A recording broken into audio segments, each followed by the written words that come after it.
Hi my YouTube family, welcome back to Crime Whisper, where we explore chilling true crime stories to accompany your late night thoughts, or maybe even help you drift off to sleep. Before we begin, I'd love to know, where are you watching from, and what time is it right now for you? Let me know in the comments, and don't forget to like, comment, and subscribe if you haven't already. Story 1. The 2003 Singapore kidnapping case. It was late December 2003, when Singapore, a nation known for its exceptional safety, was shaken by a deeply unsettling crime. The kidnapping of a 7-year-old girl right from her family home in Yeo Ka Chu, Kong. The mastermind behind the crime was 35-year-old Tan Ping Kun, a man buried in debt and desperate for a way out. Tan had racked up significant financial liabilities, and the pressure from creditors was mounting fast. In his desperation, he turned to his longtime friend, Chua Seer Lean, a 42-year-old cleaning company owner who was also drowning in financial ruin.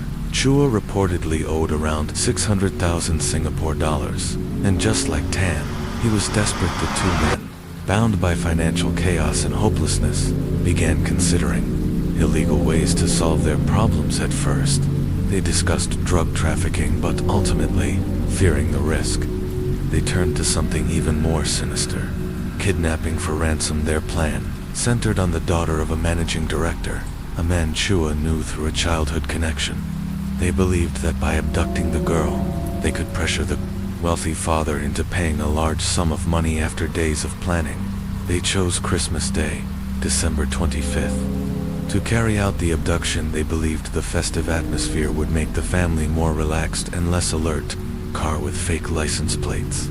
Tan and Chua arrived at the family home. The gate was open, and the household was busy with Christmas party preparations. Wearing a mask, Chua slipped inside and snatched the 7-year-old girl directly from the living room. He rushed back to the car, where Tan was waiting, and they fled the scene. But they weren't invisible. The girl's two brothers, along with a catering assistant, witnessed the abduction. That assistant's husband even tried to give chase for 30 intense minutes. The kidnappers were pursued through the streets. Eventually, realizing they were being followed, Tan and Chua released the girl unharmed in Tampines. She was quickly rescued and returned safely to her family. But the nightmare wasn't over yet. Tan deterred. The next day, Tan and Chua contacted the girl's father. They demanded a ransom of 1 million Singapore dollars, threatening harm if their demands were not met. The father, now working closely with law enforcement, managed to negotiate the amount down to $70,000 on December 27th. The ransom was delivered to a predetermined location along the Pan Island Expressway. What Tan and Chua didn't know was that they were already being monitored. Police had been carefully tracking their movements. Shortly after the handoff, both men were arrested. In Tampines, news sent shockwaves across Singapore. Kidnappings were incredibly rare in the city-state, and the audacity of such a crime, carried out on Christmas Day, left the public stunned. As the case went to trial, public attention surged. Journalists, legal analysts, and concerned citizens packed the courtroom. People wanted answers. How could something like this happen here? Under Singapore law, kidnapping for ransom is a capital offense, punishable by death. There would be no leniency. The prosecution made it clear this was a cold and calculated crime, driven by greed and desperation, while the men claimed financial hardship. The court focused on the deliberate nature of their actions and the terror inflicted on an innocent child and her family. The swift resolution from arrest to trial showcased the efficiency of Singapore's legal system. It sent a strong message: crimes like these would never be tolerated. But beyond the courtroom, the case opened up broader conversations. What societal pressures drive people to such extremes? What support systems are in place for those on the brink of financial collapse? Though the crime was inexcusable, it forced a reckoning, a moment for Singapore to reflect not just on justice, but on the underlying issues that can push people to do the unthinkable. The case of Tan Ping Kun and Chua Seer Lean remains one of the most disturbing and unforgettable episodes in Singapore's criminal history. A harrowing reminder of what can happen when desperation overrides morality. As the trial unfolded, the prosecution laid bare the cold, calculated nature of the crime. This was no act of desperation in the heat of the moment. It was a meticulously orchestrated plan for weeks. Tan Pin Kun and Chua Sir Lin had observed the target family's routines, studying their movements and vulnerabilities. Chua had purchased gloves and a mask to conceal his identity, while Tan had tampered with the vehicle's license plates to avoid detection. Every detail had been considered. This, the prosecution emphasized, was a crime born not just of desperation, but of greed and premeditation. Then came the recordings. The courtroom fell into a tense silence as the prosecution played audio from the ransom calls. Chua's voice echoed through the speakers, his tone chillingly calm as he issued his threats. "Don't try anything stupid, we're watching. If you call the police, you will regret it next." The victim's father took the stand.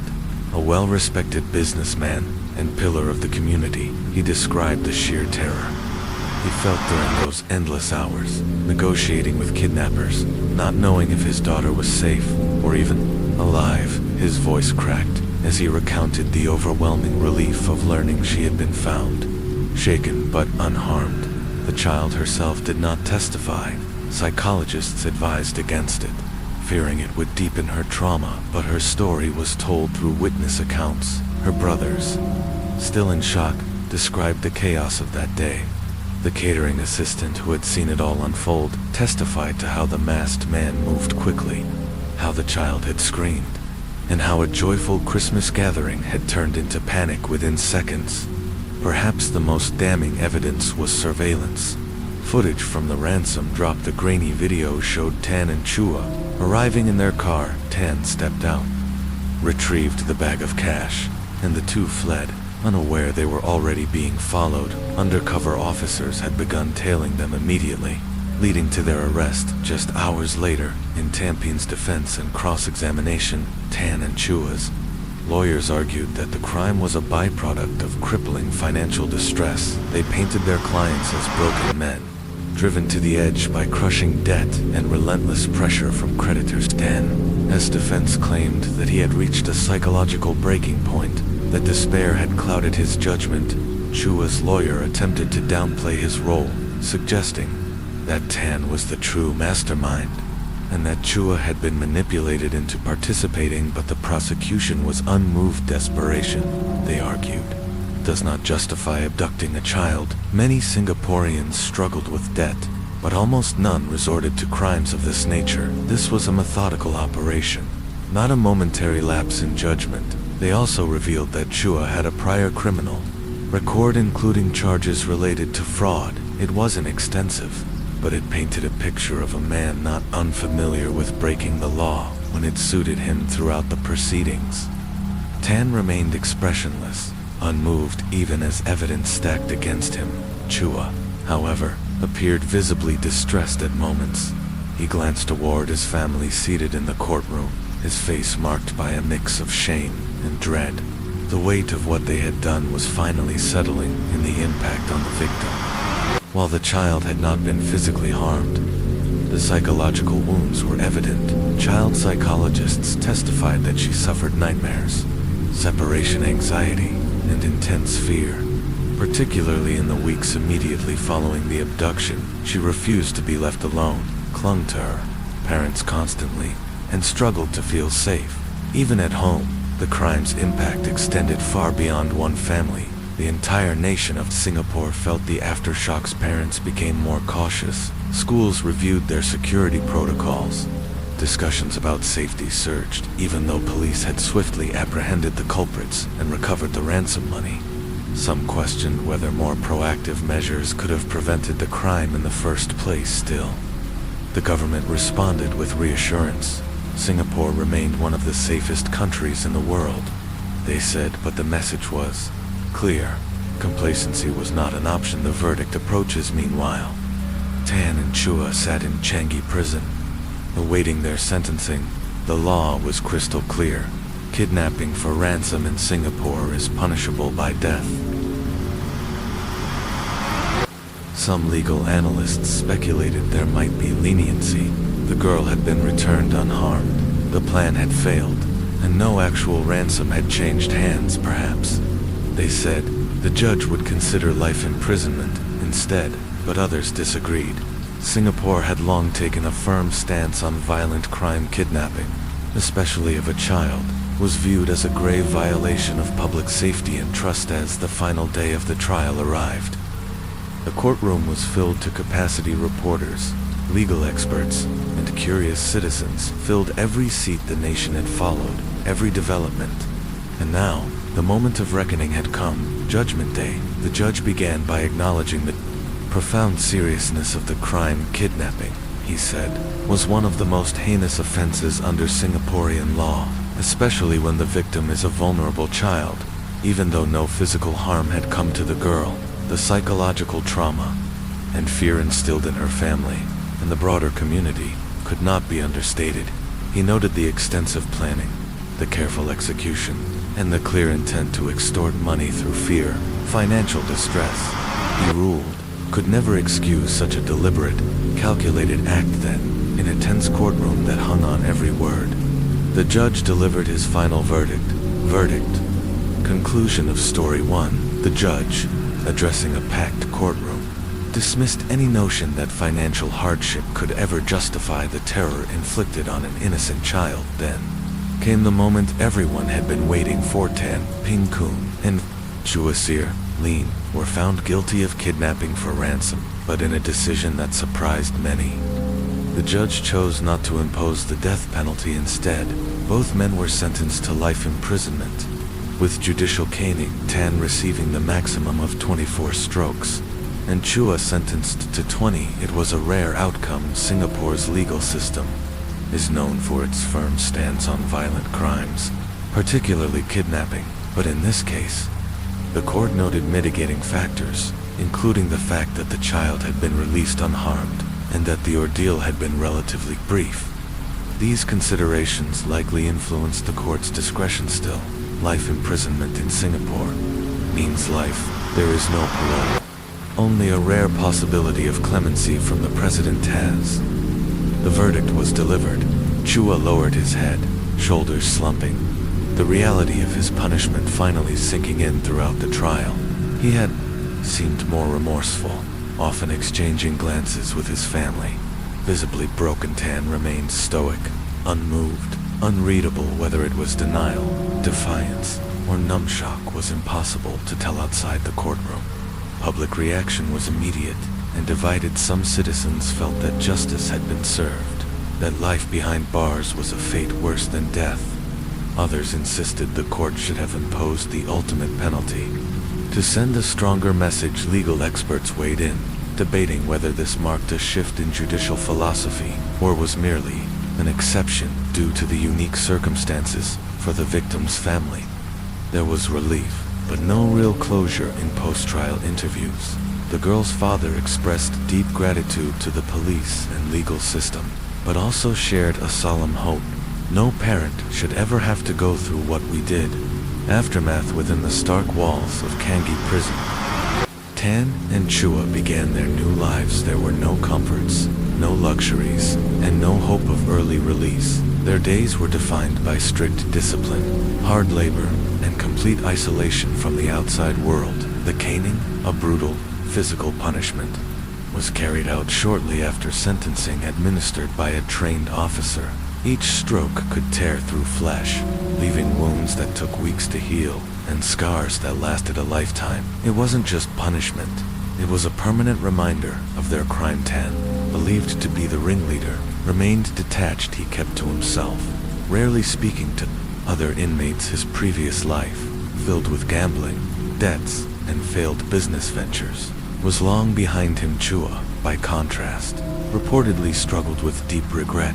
Other inmates described him as a man broken by guilt, often reflecting on the family he had hurt and the life he had destroyed over time. Their names faded from the headlines. The nation moved on, but the scars of their actions, both physical and emotional, lingered in the shadows of Singapore's criminal history. The victim, now older, carried the memories with her, though she would grow, heal, and move on, attending school, building a life. She would always remember the moment she became a symbol of national fear and resolved the case of Tan Ping Kun and Chua Sier Lin, stood as a stark reminder, even in a country as safe as Singapore, darkness can slip through the cracks, but so too can justice. Story to gang violence in Jakarta. Just a few weeks later, in January 2004, another story captured the attention of Southeast Asia, but this time, it came from Indonesia, the heart of Jakarta. A violent confrontation between two notorious gang leaders erupted into open warfare, a battle that would shake the city's criminal underworld and force law enforcement to confront the growing threat of organized crime. The two figures at the center of the chaos were well known. John K., born John Refra, hailed from the Kai Islands of Maluku and had carved out a fearsome reputation in Jakarta's underworld. He was known for involvement in debt collection, protection rackets, and alleged violent enforcement tactics. His name commanded fear, and loyalty. Opposing him was Bozo Sengaji, another formidable figure who also originated from Maluku. Like John K., he had built his own criminal empire, one that operated in parallel and in direct competition with his rival. The animosity between them was no secret. Years of turf wars, business disputes, and personal vendettas had created a powder keg of hostility, and on January 12, 2004, it finally exploded that day. The streets of Jakarta became a battleground. The two gangs clashed violently, wielding firearms, machetes, and other weapons in a brutal public showdown. Eyewitnesses described scenes of chaos, bloody fights, screams, and destruction in broad daylight. Several people were injured. Property was damaged, and the air was thick with panic within hours. Police flooded the area, desperate to contain the violence. Several individuals from both factions were arrested, and a cache of weapons was seized. The authorities, now under intense public pressure, vowed to dismantle the networks behind the mayhem, but they faced an uphill battle. These weren't just street-level thugs. They were part of deep-rooted criminal organizations with connections that ran through neighborhoods, businesses, and, in some cases, politics. In the days following the brutal gang clash that rocked Jakarta, investigations revealed the deep-rooted animosity between John K. and Basri Sengaji. Authorities quickly realized that the confrontation was no spontaneous eruption. It was the result of years of simmering rivalry, territorial disputes, and power struggles within the city's criminal underworld. As law enforcement dug deeper into the backgrounds of both men, a complex web of illicit dealings began to unravel. John K., whose real name is John Refra, hailed from the Kai Islands and had carved out a fearsome reputation in Jakarta's underground. His criminal empire included debt collection, extortion rackets, and suspected involvement in numerous acts of violence. Basri Sengaji, also from Maluku, was no less formidable. He had built his own network of loyal enforcers, controlling separate but equally lucrative operations across the capital. The long-standing feud between the two had escalated steadily, fueled by overlapping interests and unresolved vendettas.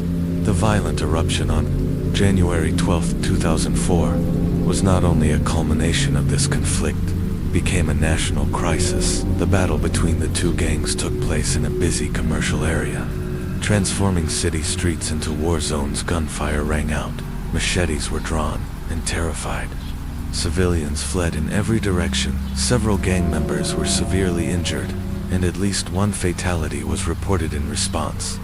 Jakarta's police launched an intensive crackdown. The public and government officials demanded action, and the city's police commissioner promised justice. Raids swept across the capital, targeting warehouses, known gang hideouts, and properties tied to both factions. During these operations, officers confiscated illegal firearms, edged weapons, and documents hinting at widespread extortion and corruption. John K. and Sengaji, identified as the orchestrators of the chaos, vanished from public view with help from their vast criminal networks. They went into hiding, prompting a citywide manhunt. Rumors circulated. Some said K had fled to a neighboring province, Others claimed Sangaji was hiding in a private estate, guarded by what connected elites as investigators pieced together the sequence of events. A clearer picture of the conflict emerged. At the heart of the feud was a dispute over highly profitable debt collection. Contracts operations that often relied on violence and intimidation to recover unpaid funds for powerful clients. These contracts, existing in legal gray zones, were worth millions in Indonesian rupiah. The final spark came when Sangaji allegedly ordered a brutal attack on one of K's top enforcers. The victim, a trusted lieutenant in K's inner circle, was ambushed outside a Jakarta nightclub, stabbed multiple times, and left for dead. Though he survived, the assault was seen as a direct insult, one that demanded retaliation. John K. swiftly mobilized his followers. What followed was not a street brawl, it was a calculated counterstrike. The January 12th clash was the most public and violent episode in their feud to date. Impossible for the authorities to ignore. Special police units were deployed and within hours managed to quell the fighting. Dozens of arrests were made.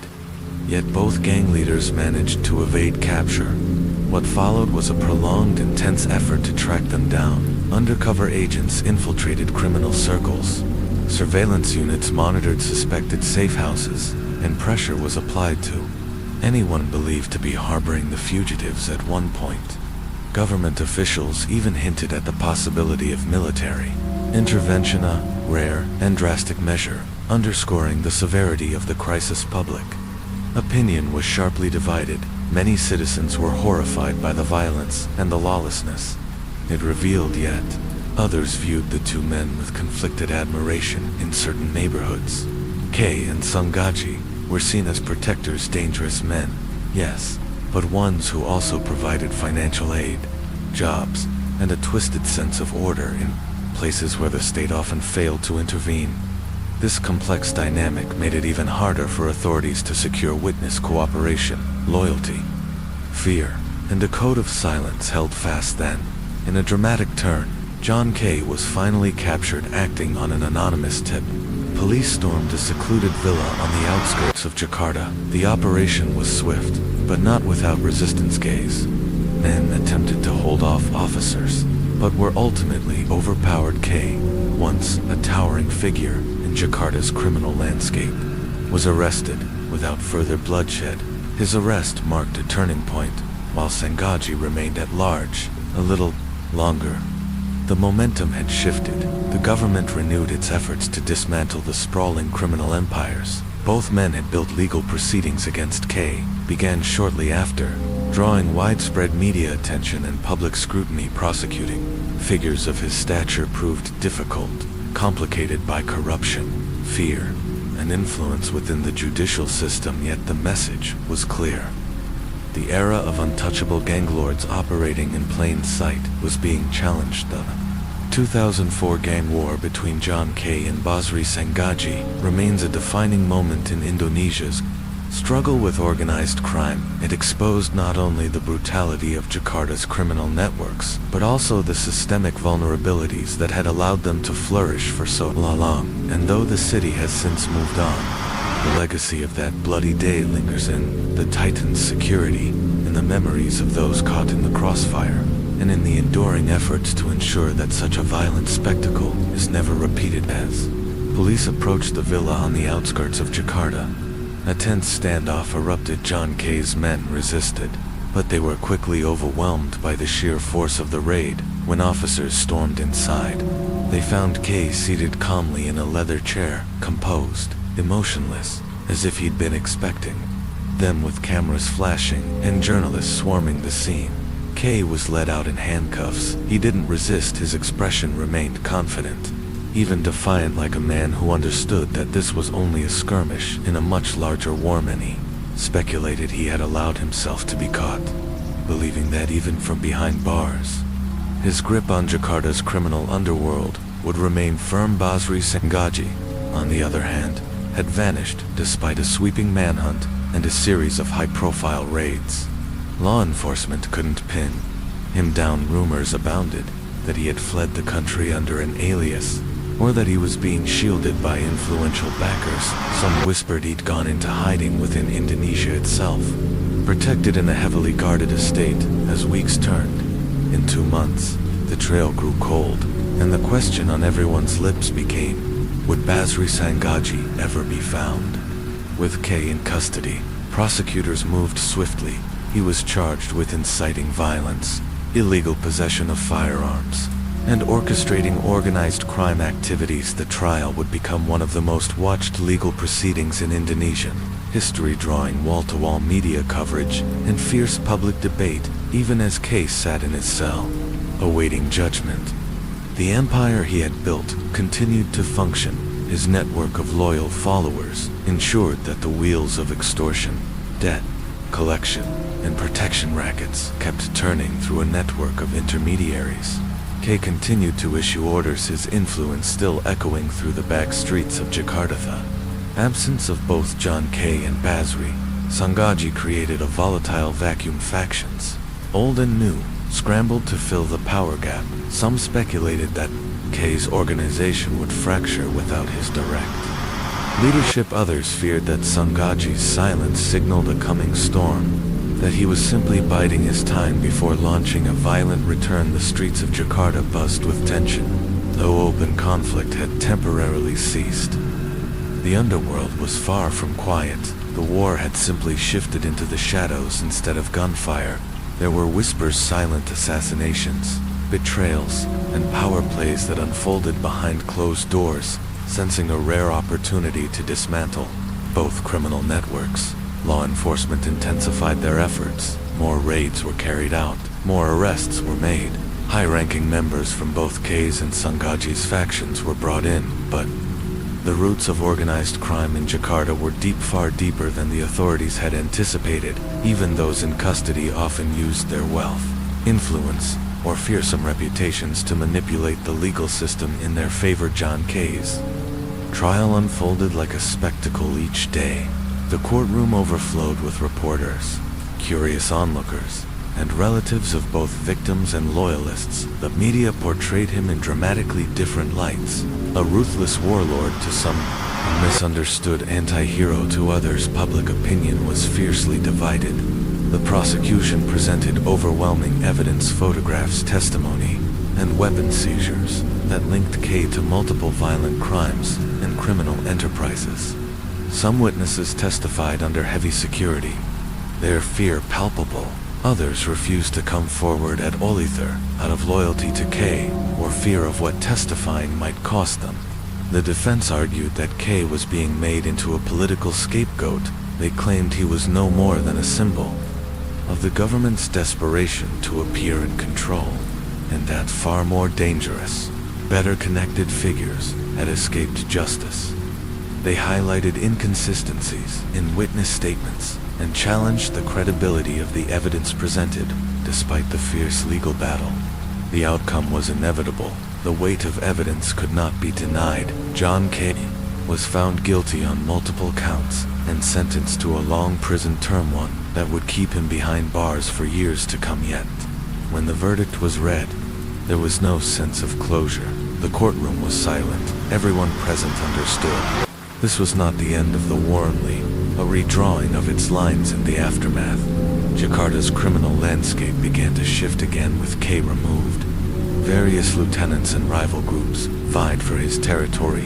Old alliances fractured, new ones were formed. Betrayals became common. The city braced itself for what many feared would be another wave of violence. Meanwhile, Basri Sangaji remained a mystery. His absence became a kind of legend. Some claimed to have seen him in secret meetings. Others believed he was already dead, killed by his own men, who feared his growing instability, and still others believed he remained in Jakarta, hidden in plain sight, waiting for the perfect moment to reclaim his place. For ordinary Jakartans, life went on, but always under the looming shadow of uncertainty. The truth was plain. The city had always been ruled by shadows. Arrests, trials, and convictions might slow the tide, but they would never truly stop. Yet the saga of John Kay and Basri Sangaji was never just about two men. It was about power, violence, and survival in a system riddled with corruption.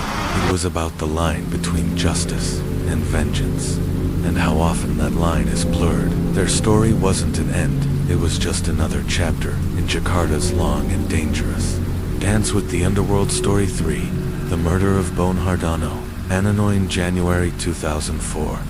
Indonesia was rocked by a high-profile murder that captured the nation's attention and sent ripples through the country's business elite. The victim was Bone Hardono, a no-no, the president-director of PT Asaba, a well-known office equipment company. His death exposed not just the vulnerabilities of high-ranking executives, but also highlighted the complex and often treacherous landscape of criminal investigations in Indonesia. Bone Hardono was widely respected in the corporate world, a leader known for his professionalism and influence in the industry. His sudden and violent death shocked corporate circles and raised urgent concerns about the security of Indonesia's most prominent individuals. Initial reports described the killing as a targeted strike, sparking rampant speculation about its motive. Was it a business rivalry gone wrong, a personal vendetta, or something deeper and more sinister?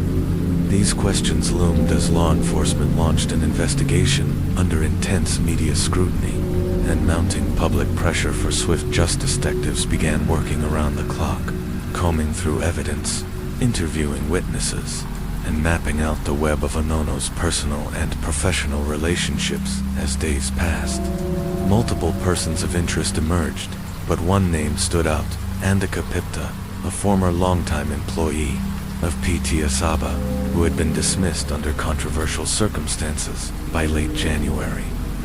The investigation had reached a critical juncture.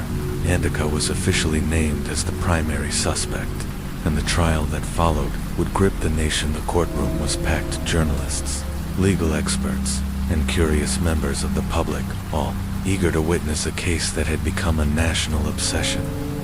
The prosecution wasted no time. Their case was built on forensic science, surveillance footage, phone records, and key witness testimonies. They painted a picture of cold-blooded revenge. According to prosecutors, blood spatter analysis indicated that Anono had been attacked from behind, the angle and depth of the wounds suggesting a precise and deliberate assault.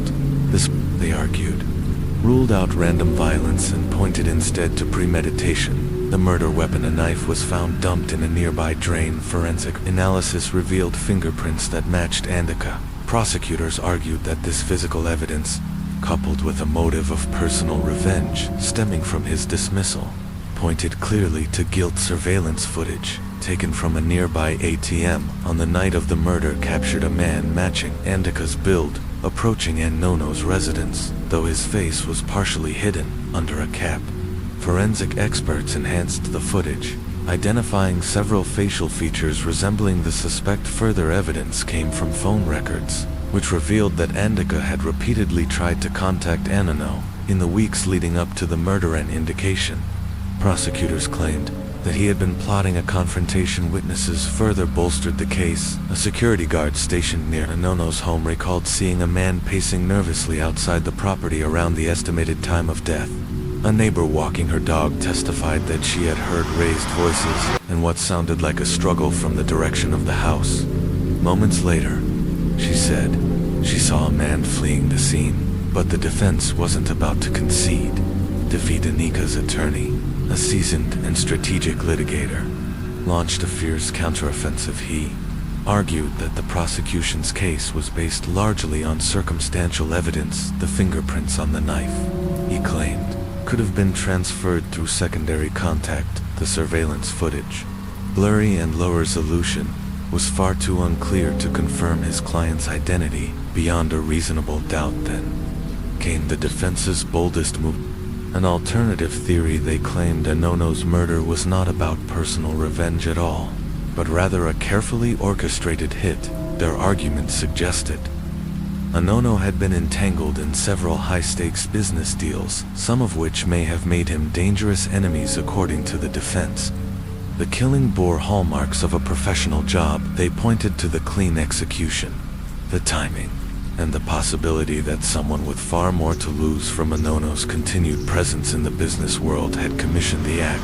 Could it be that Andika, a disgruntled former employee, was merely a convenient scapegoat? As the trial continued, more revelations surfaced, deepening the mystery and blurring the lines between truth and speculation. Legal arguments intensified, each side battling not just for a verdict, but for control of the narrative itself. The media documented every twist, and the public followed the proceedings with rapt attention. The trial of Bernardo Inono's murder did more than just determine the fate of one man. It became a reflection of Indonesia's broader struggles with justice, corruption, and the hidden dangers of power, regardless of the final verdict. The case marked a defining moment in the country's legal history, underscoring the ever-present tension between justice and influence, truth and manipulation. And, as the courtroom drama concluded, the haunting question still echoed: had justice truly been served, or had the real killers vanished behind a veil of wealth and silence, waiting for the next opportunity to strike again? Story 3. The Murder of Bernardo Inono, A Trial of Shadows. In January 2004, Indonesia was rocked by a case that captivated the nation and stirred unease in corporate boardrooms across the country. Bernardo Inono, the president, director of PT Asaba, one of the country's most prominent office equipment companies, had been found murdered. A man respected for his business acumen and leadership. Inono's death sent shockwaves through Jakarta's business elite and raised pressing questions about the vulnerability of high-profile individuals from the outset. The murder was cloaked in mystery. Was it a calculated act of revenge, a business rivalry gone too far, or something even more insidious? The public and media demanded answers, and law enforcement faced intense scrutiny as they launched an investigation into the high-profile killing. As detectives combed through evidence and conducted interviews, one name emerged: Andika Pitta, a former PT Asaba employee who had been terminated amid allegations of financial misconduct. Fingerprints on a knife found discarded in a drain near the crime scene were matched to Andika's surveillance footage, though grainy, appeared to show someone matching his height and build walking toward Inono's residence on the night of the murder, and witnesses reported seeing a tense man loitering nearby around the estimated time of death. The prosecution built a compelling case. They argued that Andika, harboring resentment after losing his job, had methodically plotted his revenge. They highlighted phone records showing repeated attempts by Andika to contact Inono in the weeks leading up to the murder, and presented the testimony of a former colleague who claimed Andika had made ominous remarks about settling things once and for all. But the defense had its own theory, and it cast a long shadow over the courtroom in a dramatic pivot. Andika's lawyers proposed that Inono's death was no simple act of vengeance, but part of a broader conspiracy. They suggested that powerful figures, possibly within the business or political sphere, had a vested interest in silencing Inono. According to the defense, he had confided in close associates about receiving anonymous threats, and after his death, sensitive financial documents reportedly vanished from PT Asaba's offices. These files, it was suggested, could have implicated influential individuals in corruption or fraud. The defense painted Andika as a scapegoat, a convenient distraction to cover up the real motive and shield those truly responsible. They questioned the integrity of the investigation and raised the possibility of planted evidence. If Inono's murder had been a personal grudge, they asked, why would key company records mysteriously disappear?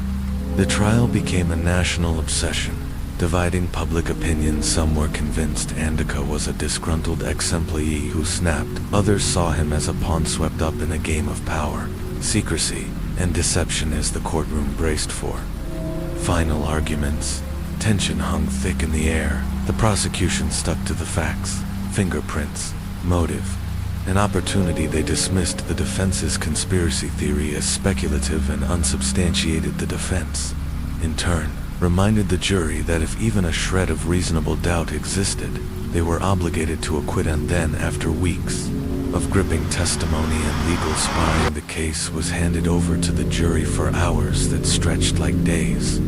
The courtroom held its breath outside, crowds gathered inside, families waited. Finally, the jury returned when the judge asked for the verdict. The four persons stood on the charge of murder in the first degree. They began, "We find the defendant." A long pause followed. Then, "Not guilty," gasps echoed through the chamber. Some sobbed in disbelief, others in relief. Andika remained frozen, then slowly exhaled as tears welled in his eyes. His defense team embraced him. The prosecution stood in stunned silence. The gavel fell. The courtroom erupted. But even as the case officially closed, one question still lingered in the minds of many. If Andika wasn't the killer, then who was? And what secrets died with Bod Hardoin? Story 4. The Taxi Devil of Anshanin. The early months of 2003. The industrial city of Anshanin, in Liaoning province, hummed with routine life, known for its steel production and hard-working residents. Daily rhythms followed the clatter of factory shifts and the flicker of neon signs glowing over tired streets. But beneath the city's mechanical pulse, something sinister stirred. Xiao Jun, born in 1965 and freshly released from prison after serving time for an unrelated crime, returned to Anshan. With hopes of reintegration, he took up work as a taxi driver, a job that offered both freedom and anonymity to neighbors and casual acquaintances. Zhao appeared to be a man trying to rebuild his life, a familiar story, in a city where hardship was no stranger. But as summer unfolded, Anshan was gripped by a chilling mystery. One by one, female passengers began to vanish without a trace, each last seen entering a taxi late at night. At first, the disappearances were written off as isolated incidents, but as the weeks passed, fear crept and whispers turned into warnings, and by July, 6 women were missing. The people of Anshan grew anxious. Rumors spread like wildfire of a predator preying on vulnerable women, of a killer hiding in plain sight. The media dubbed him the Taxi Devil. Authorities, under mounting pressure, launched a full-scale investigation. The pattern was unmistakable. The killer was someone who knew the city's dark corners, its back roads and blind spots, someone who was confident, deliberate, and utterly ruthless. Yao's modus operandi was chillingly calculated. Under the guise of friendly small talk, he gained the trust of his passengers. Once they were at ease, he would detour under the pretense of avoiding traffic, leading them to isolated areas. Then, using a rope hidden in the car, he strangled them. Their bodies were discarded in abandoned lots, disused wells, and remote roadsides, places where the living rarely wandered. Between June and July, the disappearances surged. Fear gripped the streets. Women avoided traveling alone. The once thriving taxi industry faltered. Its drivers met with suspicion.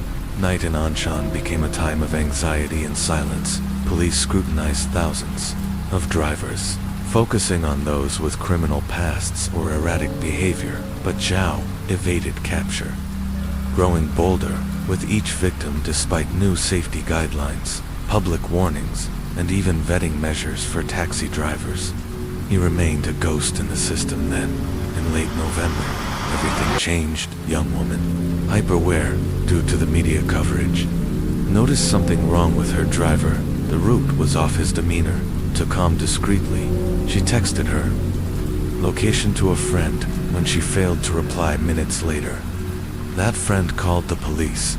The response was immediate. Police swarmed the area and caught Zhao in the act, trying to subdue the woman. Calm and disturbingly unrepentant, Zhao confessed to the murders. During questioning, he described each victim in detail and led investigators to the burial sites of the missing women. Anshan had its answers, but they came at a terrible cost. The revelations were horrifying. Courtroom offered no drama, only grim certainty. Xiao Jun was convicted of multiple counts of murder on January 13, 2004. He was executed. The monster who had haunted the streets of Anshan was gone, but the scars he left behind remained for many in the city. The trauma lingered. The victims were young, full of life, full of promise. Their faces became permanent. fixtures in the collective memory of Anshan etched into the conscience of a community blindsided by horror. Junta Taxi. Devil became a symbol of deception, cloaked in the ordinary. His story served as a harsh reminder, even in familiar places. Danger can hide in plain sight, but it was also a story of resilience, of a community that chose vigilance over silence, and of a survivor whose courage finally stopped a killer in his tracks outside. Anshan streets eventually returned to rhythm, but for those who remembered, the ride was never the same story for the Anshan taxi killer. Wen. After Wen's capture, investigators wasted no time unraveling the chilling depths of his crimes, working round the clock. Police began retracing his steps, piecing together every detail of his twisted operation. Taxi records were examined, movement logs compared to missing persons reports, and a disturbing pattern quickly emerged. This had not been the work of a random redditor. One was coldly methodical. He had removed the seats from his taxi to restrain and murder his victims more efficiently, and he knew exactly what kind of women to target, those he perceived as vulnerable. Most were alone, often returning late from night shifts or social outings. He studied their routines, selecting his victims with chilling calculation. His role as a taxi driver gave him access to their lives and trust, making it terrifyingly easy to strike beneath a veneer of friendliness. He lulled his passengers into a false sense of security, only to lead them to secluded dark places under the guise of shortcuts. There, he would strangle them using a rope hidden in his car, then dispose of their bodies in remote locations, vacant fields, abandoned lots, disused wells, places where discovery was unlikely. When the first bodies were uncovered, led there by Wen's own confession, the full horror came into view. Anshan was paralyzed with grief. Families of the victims were devastated. Fear turned to rage as the city realized a serial killer had been operating in plain sight, his taxi doubling as a trap.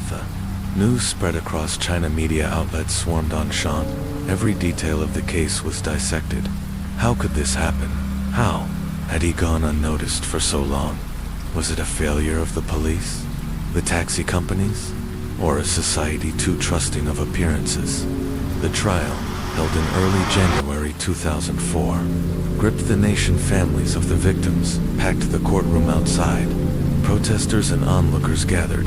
There was no remorse in Wen's demeanor. He remained eerily detached, as if the entire process were an inconvenience rather than justice catching up to him. His defense attempted to blame a troubled past and mental health issues, but prosecutors presented overwhelming evidence: the calculated planning, the identical patterns, the cold brutality. Wen had committed multiple murders over just a few months.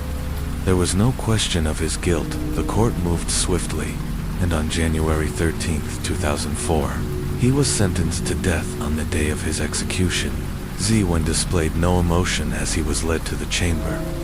Some speculated that he had either resigned himself to his fate or simply lacked the human capacity for remorse. Others hoped, though they'd never know, that, in those final seconds, he might have felt even a glimpse of the terror he had inflicted.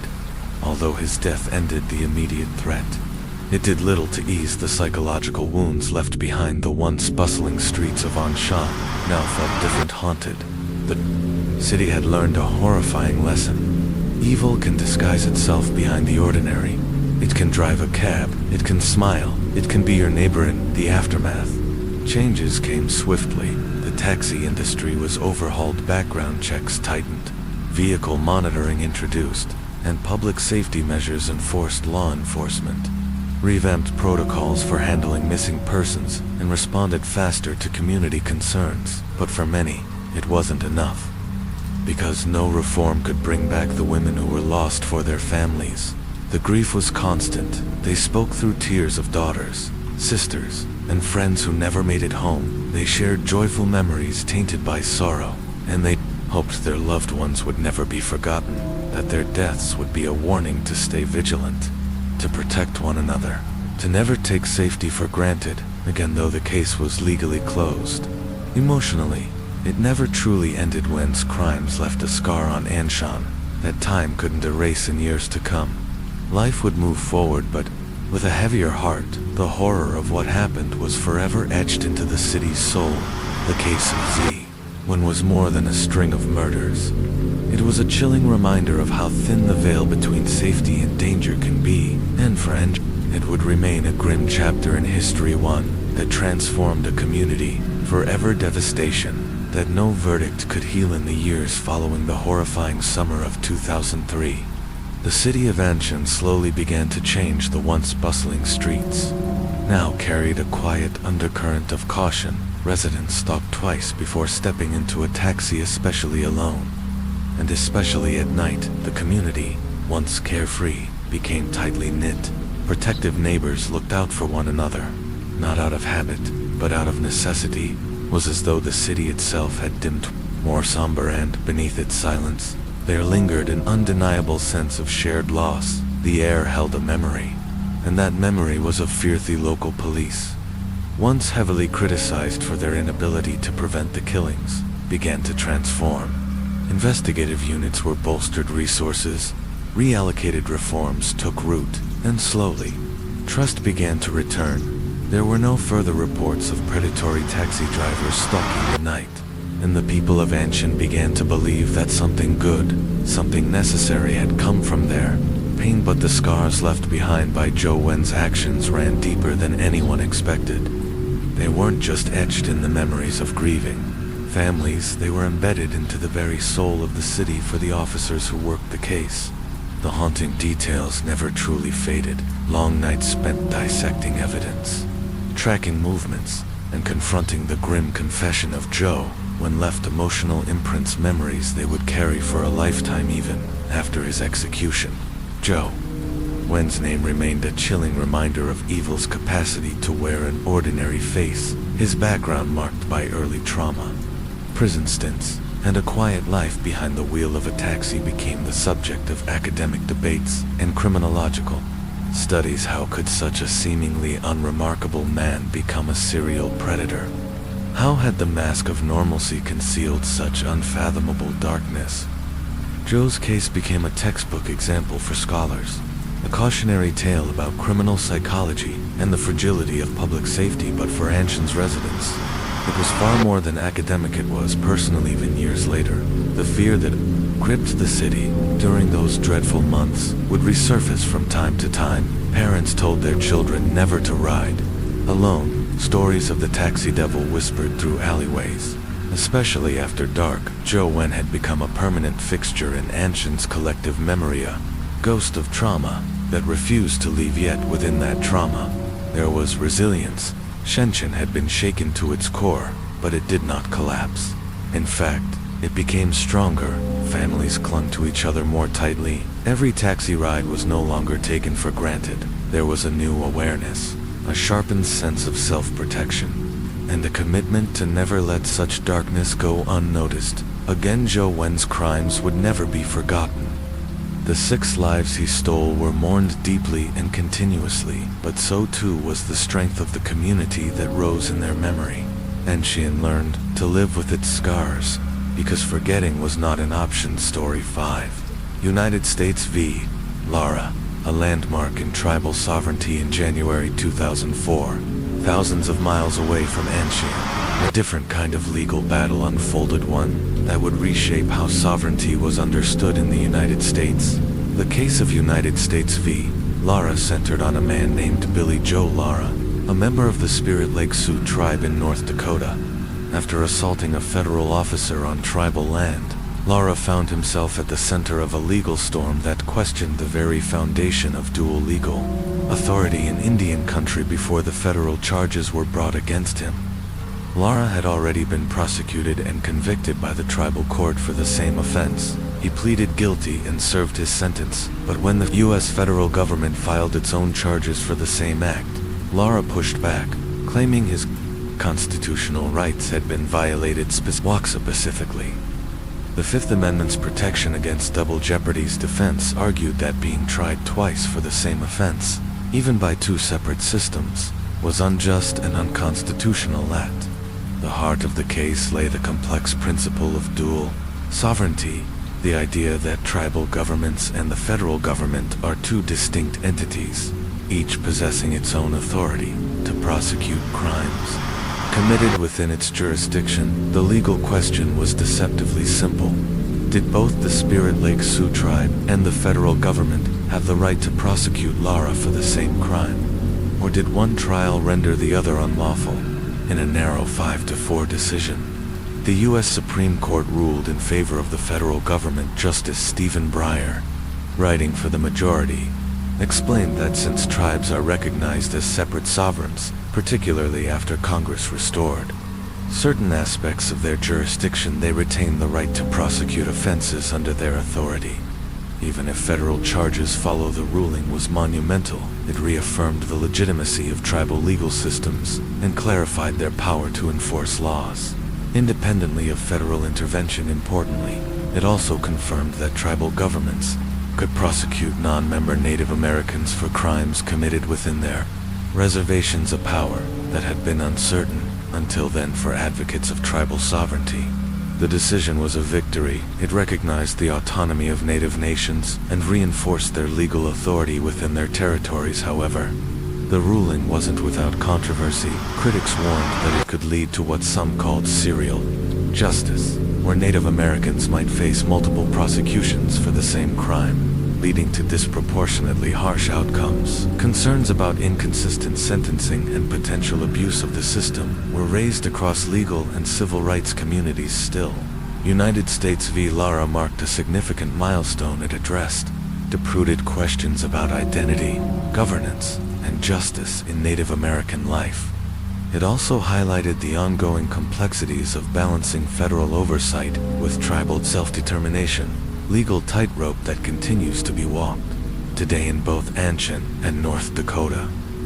2004 was a year marked by justice, but the stories, though vastly different in scale and geography, carried the same echoes of loss, resilience, and the difficult pursuit of truth in a complicated world. Story 5. The lasting impact of United States v. Laren, January 2004.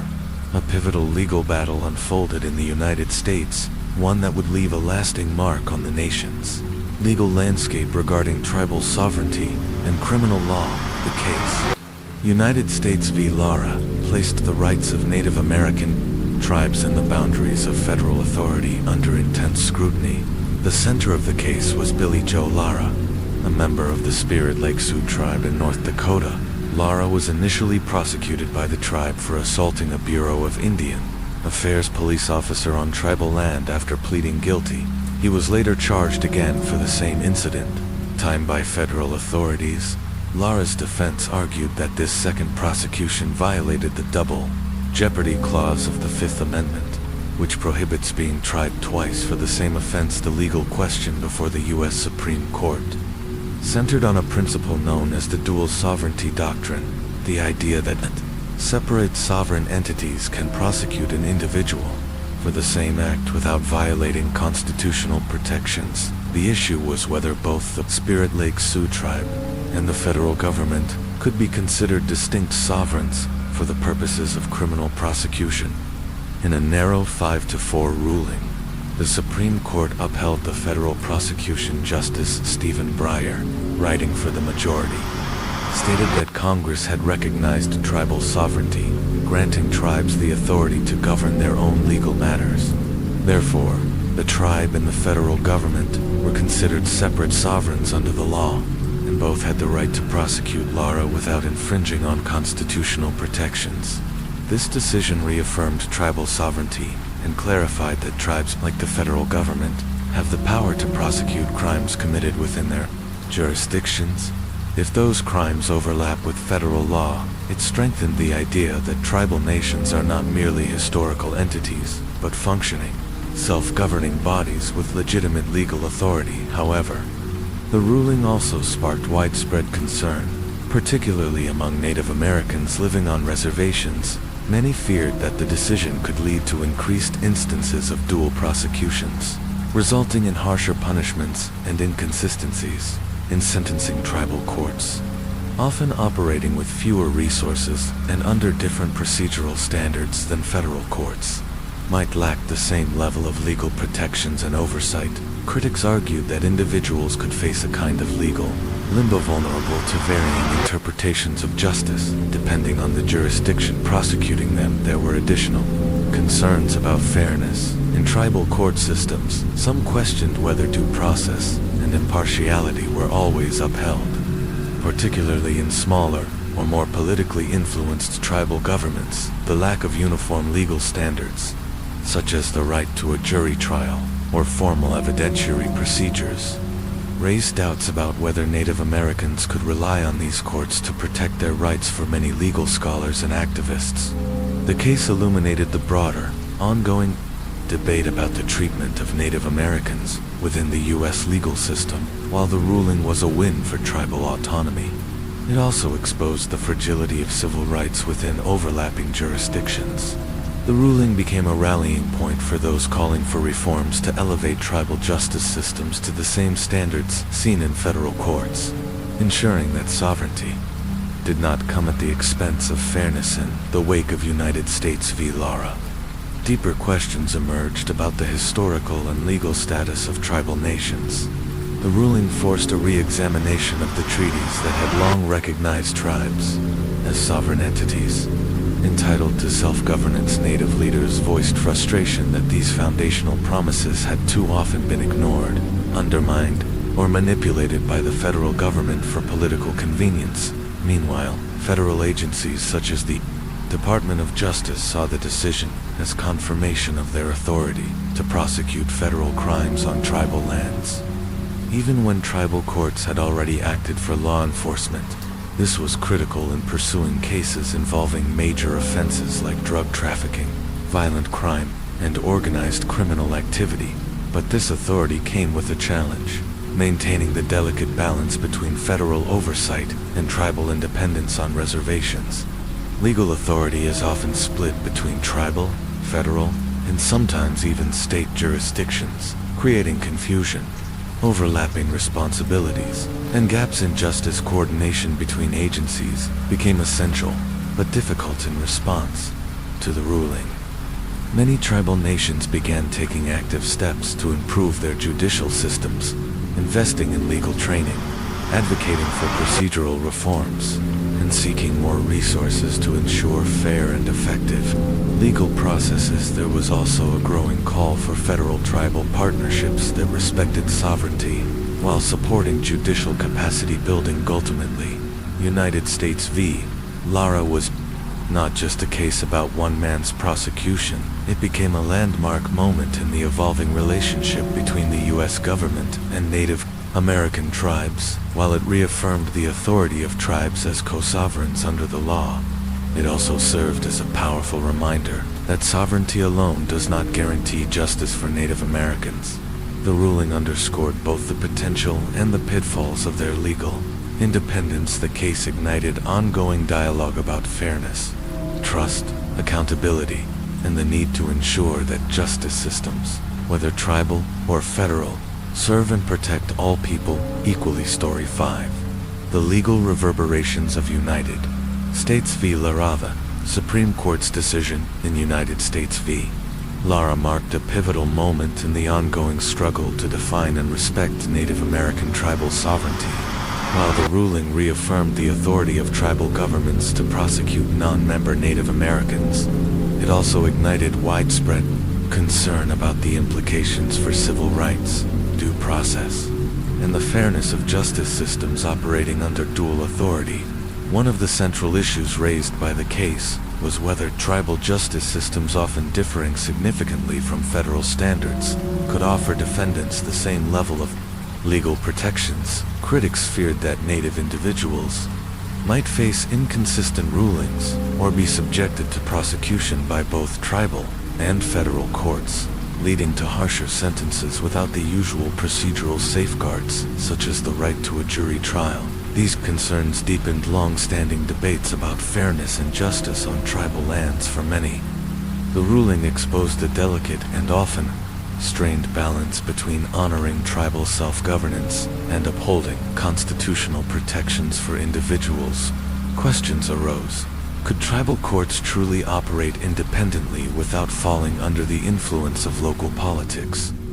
Would the US government continue to respect tribal sovereignty, or would it selectively intervene to protect federal interests? Despite these tensions, United States v. Lara was widely seen by tribal leaders and sovereignty advocates as a legal milestone step toward reaffirming the rights of native nations to govern their people and administer justice within their own communities. The decision emphasized that tribal governments are not simply historical relics, but contemporary, sovereign entities with legitimate and evolving legal authority. However, for Native Americans living on reservations, the celebration was tempered by apprehension. Many saw the decision as a double-edged sword. While it strengthened tribal control, it also risked exposing individuals to legal systems that were under-resourced, potentially lacking in formal legal training, and sometimes vulnerable to internal political dynamics for those caught in this jurisdictional overlap.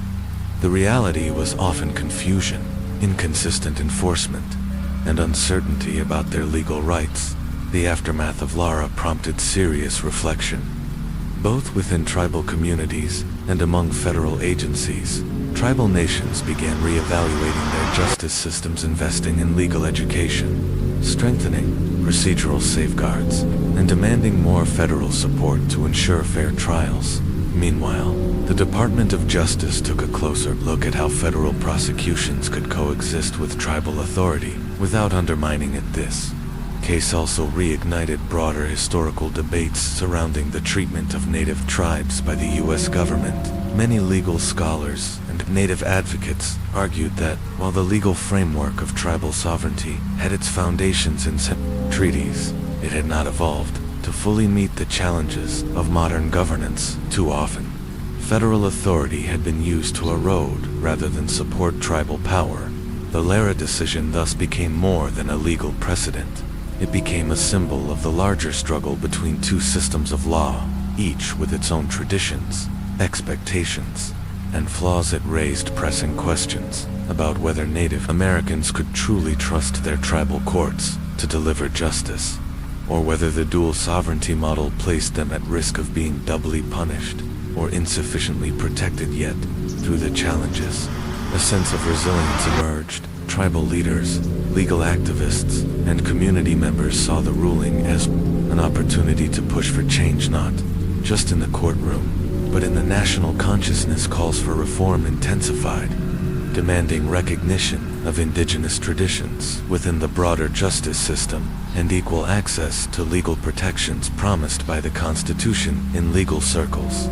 Lara forced judges, attorneys, and lawmakers to reckon with the fact that the American legal system was not monolithic. It required greater nuance, deeper cultural understanding, and a willingness to treat tribal sovereignty not as a privilege granted by the federal government, but as a fundamental right rooted in the nation's founding agreements.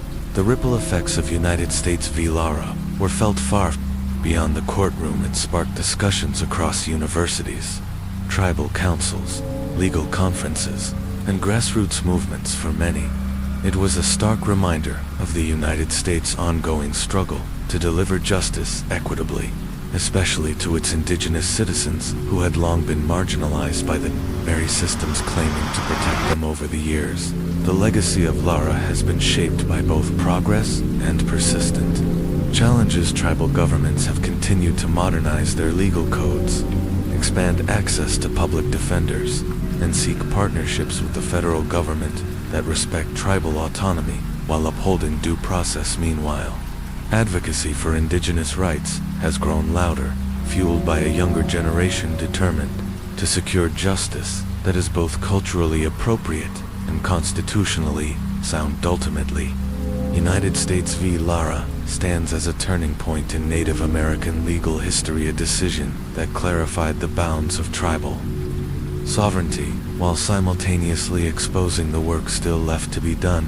It reminded the nation that justice must be not only uniform, but also just shaped by the unique needs and voices of the communities it serves. As the dialogue continues, and as tribal nations assert their rightful place in the legal and political fabric of the United States, the case serves as both a milestone and a call to action for reform, for respect, and for a future where indigenous rights are not a matter of debate, but a cornerstone of American justice. In January 2004, the quiet village of Miho, in Japan's Ibaraki prefecture, was rocked by a crime that would haunt the community for years. Crime so brutal, so senseless, that it gripped the nation and exposed alarming gaps in the criminal justice system. 21-year-old Misato Harata was a promising university student, bright, hardworking, and well-loved. On January 10th, she vanished. Without a trace, her disappearance was deeply unsettling to her family and friends, who knew her as someone responsible and communicative. It was completely out of character. As days passed with no sign of her, worry turned to dread. The search efforts intensified, but the worst fears were soon realized. Her lifeless body was found in a river near Miho. The autopsy revealed chilling details. She had been raped, strangled, and stabbed multiple times. The gruesome nature of the crime stunned the peaceful village and triggered a nationwide outcry. How could something so horrific happen here, in a place so seemingly safe? Police launched a full-scale investigation, conducting interviews, analyzing forensic evidence, and combing through every lead. But despite their efforts, the case went cold. Months became years. The lack of resolution cast a long shadow over Miho and Ibaraki prefecture. Public frustration mounted for the Harada family. Life became a painful limbo then. After nearly 14 years of silence, a break came in 2018 thanks to advances in DNA technology. Investigators were able to match forensic evidence from the scene to a Filipino national named Keith Guinan. Ionine had been living in Japan at the time of Misato's murder, but had fled to the Philippines shortly after, once authorities confirmed his identity and whereabouts. Japan issued an international arrest warrant in January 24, 2019. Ian was arrested upon his return to Japan, immediately detained at Narita International Airport. The long-dormant case was suddenly thrust back into the national spotlight, and hope for justice was renewed.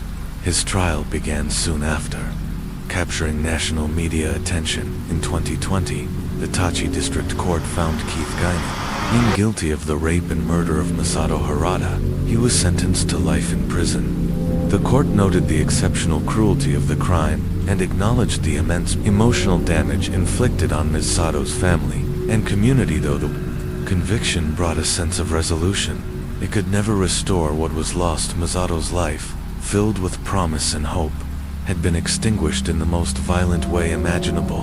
The case left behind a legacy that extended beyond personal grief. It raised vital questions about how Japan's justice system handles crimes involving foreign nationals, and highlighted the critical role of international cooperation in bringing fugitives to justice. It also underscored the importance of evolving forensic technologies, which had become key tools in solving cold cases once thought unsolvable for many in Japan. Misato's case became a rallying cry.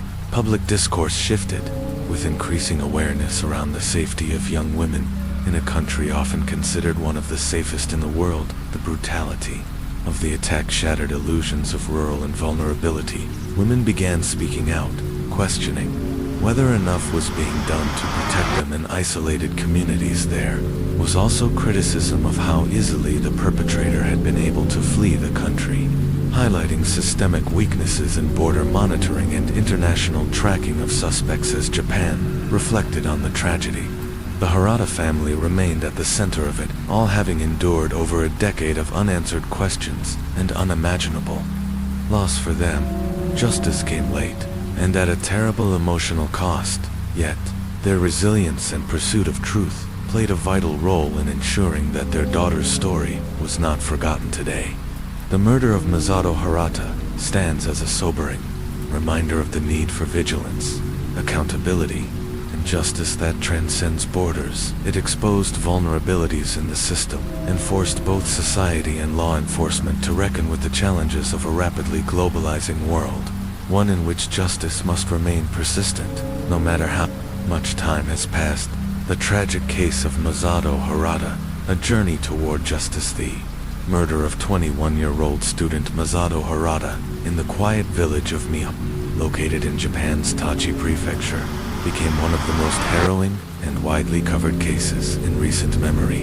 Masato was a bright, diligent university student with a promising future, so when she vanished without a trace on January 10, 2004, her loved ones were immediately alarmed. It was completely out of character for her to disappear without contacting anyone.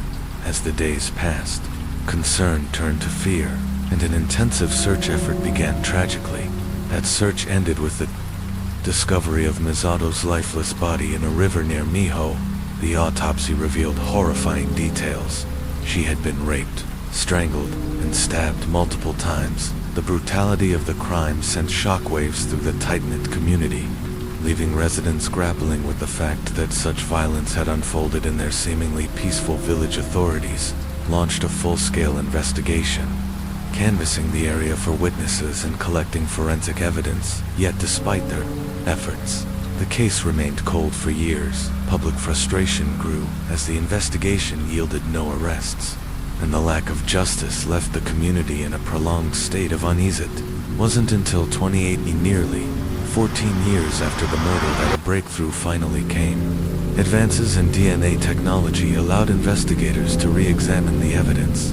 The new analysis led them to a Filipino national named Keith Guinan, who had been living in Japan at the time of the murder, but fled the country shortly afterward. It was suspected that Ian had returned to the Philippines. An international wanted notice was issued, and in January 2019, Ian was arrested when he attempted to re-enter Japan. He was detained at Narita International Airport, marking a pivotal moment in the long-stalled case. News of the arrest spread rapidly, reigniting national interest in the murder of Masato. Harada was formally charged with rape and murder, and in 2020, after a highly publicized trial, the Tachi District Court found him guilty. He was sentenced to life in prison. The court underscored the savagery of the attack and the deep emotional damage inflicted on Masato's family and community. The conviction was seen by many as a long overdue resolution, bringing closure to one of Japan's darkest cold cases.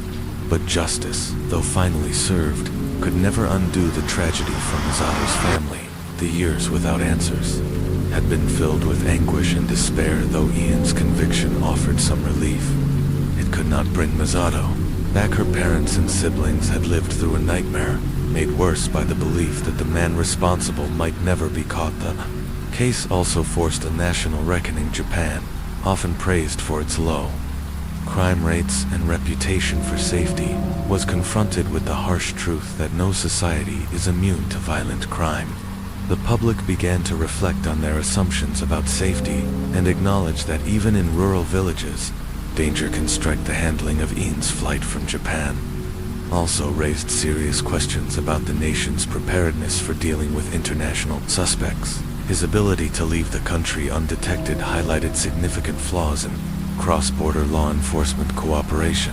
Although Japan has extradition agreements with many countries, including the Philippines, Masato's case revealed the urgent need for more efficient, proactive systems to apprehend suspects who flee abroad. In the wake of the conviction, broader conversations began about the treatment of foreign nationals within Japan's legal system. Some advocacy groups raised concerns about ensuring that non-Japanese individuals receive fair legal treatment, while also emphasizing the importance of public safety. The case sparked important debate about how Japan could balance civil rights with national security. One of the most important developments in the case was the role of forensic science. It was thanks to DNA profiling and modern technology that the cold case was finally cracked. Ian's DNA had been preserved for years, and without those forensic advances, justice may have never been served. Law enforcement agencies across Japan began to look toward the future,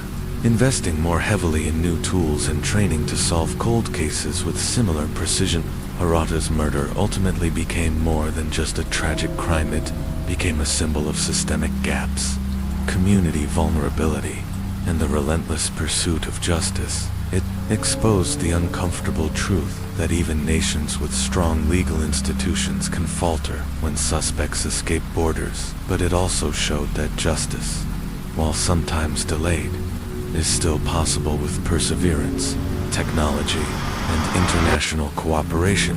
In the years following the resolution of the case, Mazato's family chose to honor her memory by becoming advocates for victim rights. They spoke publicly about their ordeal, raising awareness of the emotional toll of violent crime and the importance of never giving up on unsolved cases. Their courage helped foster a broader understanding of what it truly means to pursue justice, though nothing could ever undo the loss of Misato Hirata. Her case has left a lasting legacy. It prompted critical reforms, expanded forensic practices, and encouraged more robust global cooperation. Her story, though tragic, continues to inspire action and reflection for Japan. The name Misato Hirata remains etched into its collective memory, a solemn reminder that safety must never be taken for granted, that justice may be slow, but it must be unwavering, and that even the coldest cases deserve a second chance at the impact of Misato Hirata's case on Japanese society and justice. The shocking murder of Misato Hirata continued to resonate deeply across Japan, igniting widespread concern about the nation's ability to bring criminals to justice swiftly and fairly for many citizens. The case shattered the illusion of safety long associated with life in Japan, despite the country's internationally lauded low crime rates.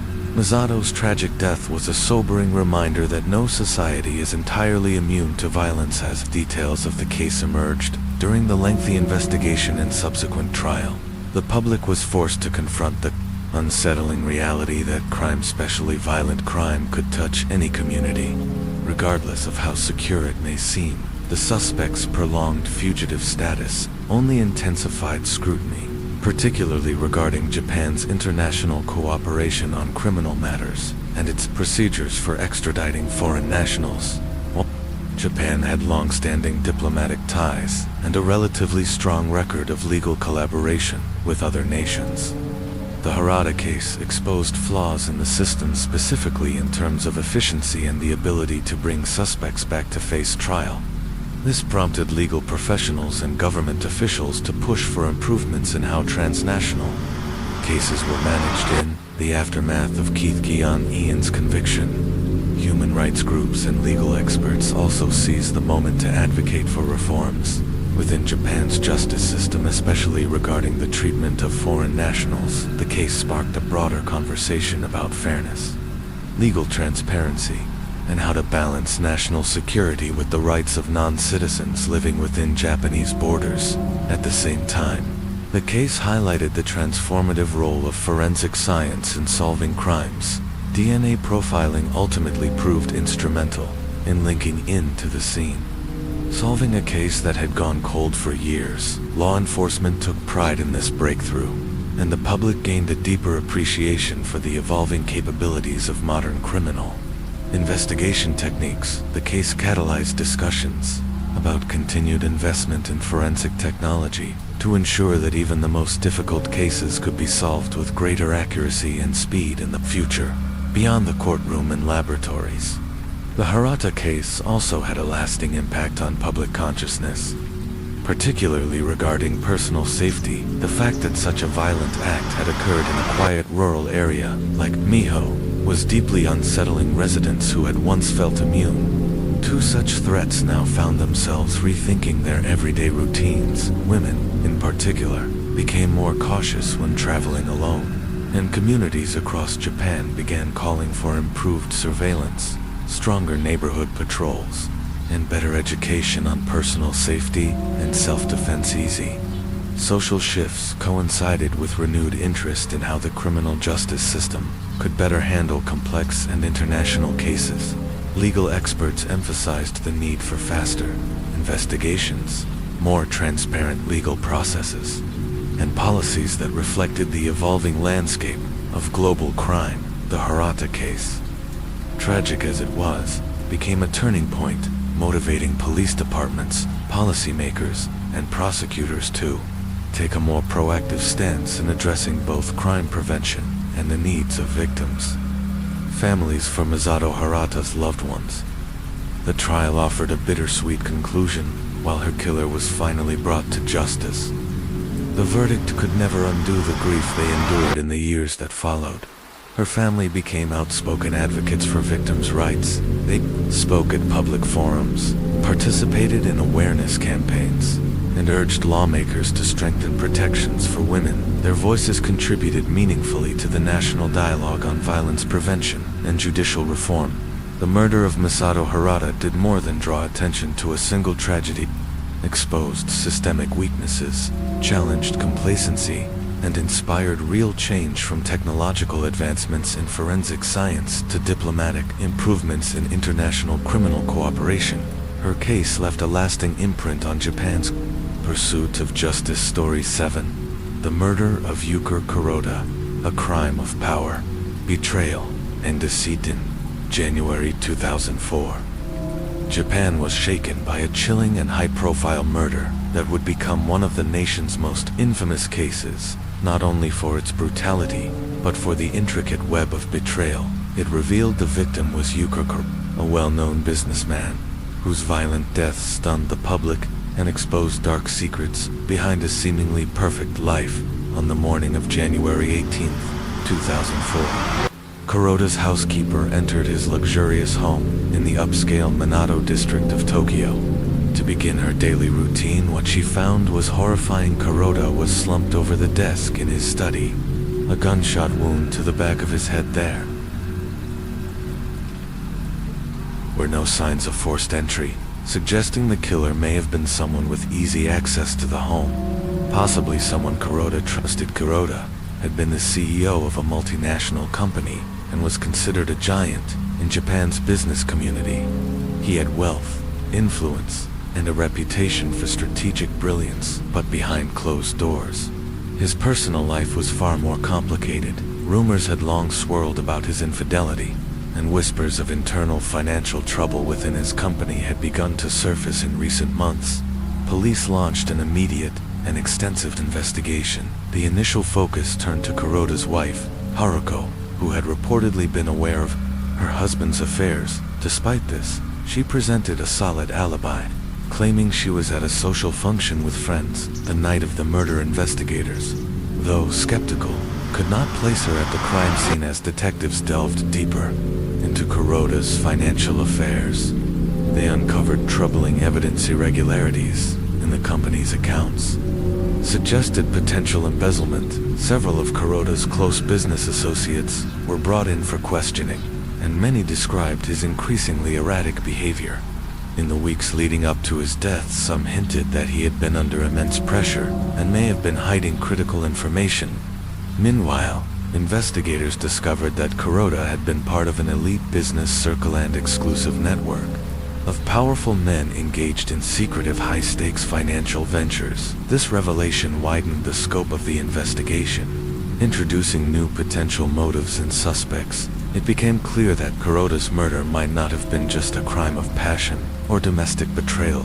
It could have been the result of professional rivalry, financial desperation, or even a preemptive silencing. As the case unfolded, the public watched in suspense, gripped by the twists and revelations that surfaced day by day. The murder of Yukar Kuroda was not just about the fall of a powerful man. It became a cautionary tale about the dangers of unchecked ambition, the fragility of reputation, and the hidden costs of power. Story 7. The Murder of Yukar Kuroda, a cautionary tale of betrayal and business rivalry.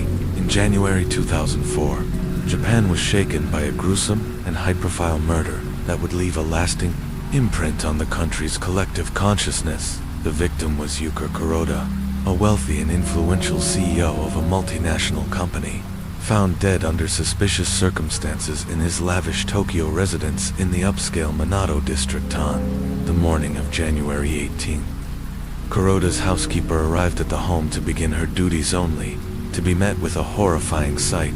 Kuroda's lifeless body was slumped over his desk in the study, a fatal gunshot wound to the back of his head. There were no signs of forced entry, leading investigators to suspect the perpetrator was someone close to him. someone with access to. Investigation quickly unraveled the pristine image Kuroda had cultivated to the outside world. He was a self-made success story, a sharp businessman with a beautiful family, a soaring career, and a reputation for brilliance. But beneath that polished exterior lay a complicated personal and professional life. Police uncovered mounting tension within his family, especially with his wife Haruko, whom he had been married to for over 15 years. Whispers of infidelity, financial strain, and internal business turmoil surrounded him. It wasn't long before investigators began digging into Kuroda's business affairs, and what they found turned the case on its head. Detectives uncovered signs of long-term embezzlement. It appeared that Kuroda had been skimming profits from his own company, possibly for years. That discovery opened a new avenue of inquiry. Was his murder driven by personal betrayal, financial desperation, or cold-blooded revenge? The investigation stagnated until a critical breakthrough came via grainy surveillance footage from a nearby building. The tape captured a shadowy figure leaving Kuroda's home the night of the murder. Though the footage lacked clarity, a partial license plate number was visible. When cross-referenced, it led investigators to a man named Daiki Yoshida, former business partner of Kuroda's, who had fallen into obscurity following a bitter fallout years earlier. Yoshida had once shared Kuroda's success together. They had launched a promising tech venture, but Kuroda, ever the strategist, gradually assumed full control of the company, pushing Yoshida out and leaving him with nothing. The betrayal had shattered Yoshida's career and left him with a grudge that quietly festered for years. When brought in for questioning, Yoshida initially denied any involvement, but as investigators laid out the mounting evidence, surveillance footage, motive, and opportunity, his composure crumbled. After hours of interrogation, he confessed. Yoshida admitted to plotting Kuroda's murder for months, consumed by rage and resentment. On the night of the killing, he entered through a back entrance he knew would be unlocked. He waited until Kuroda was alone in his study before confronting him in a calculated act of revenge. He shot Kuroda in the back of the head, staged the scene to look like a robbery gone wrong, and slipped away unnoticed. The confession rocked Japan's business world. A man once seen as a rising star had let bitterness and humiliation consume him. The courtroom during Yoshida's trial was packed with journalists and onlookers, eager for answers. Despite maintaining his confession, Yoshida showed little remorse. He was ultimately convicted of murder and sentenced to life in prison. While justice was served, the emotional damage left in the wake of Kuroda's death was profound. The tragedy underscored how personal vendettas and corporate betrayal could spiral into deadly consequences. The story of Yukar Kuroda became more than just a criminal case. It became a cautionary tale.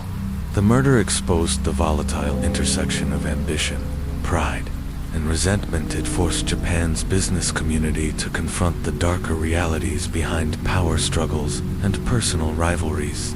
Kuroda's name became symbolic, a reminder of how quickly success could be undone by betrayal. Years later, while the case faded from headlines, the pain remained for those who had known both men. For Kuroda's family, the loss was permanent. For Yoshida, the weight of his actions would follow him through the bars of a prison cell for the rest of his life. And for Japan, that cold January night in 2004 became a part of its darker history.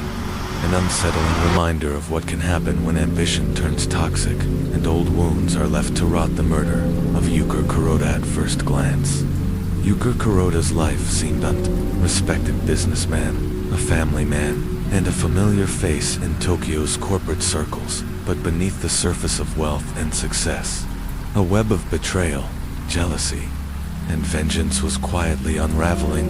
When Kuroda was found murdered in his Tokyo residence in January 2004, the city was stunned. The crime scene suggested a robbery gone wrong. His wallet and valuables were missing, but there were no signs of forced entry. Investigators quickly realized this was no random act. Whoever had committed the crime likely knew Kuroda and knew him well.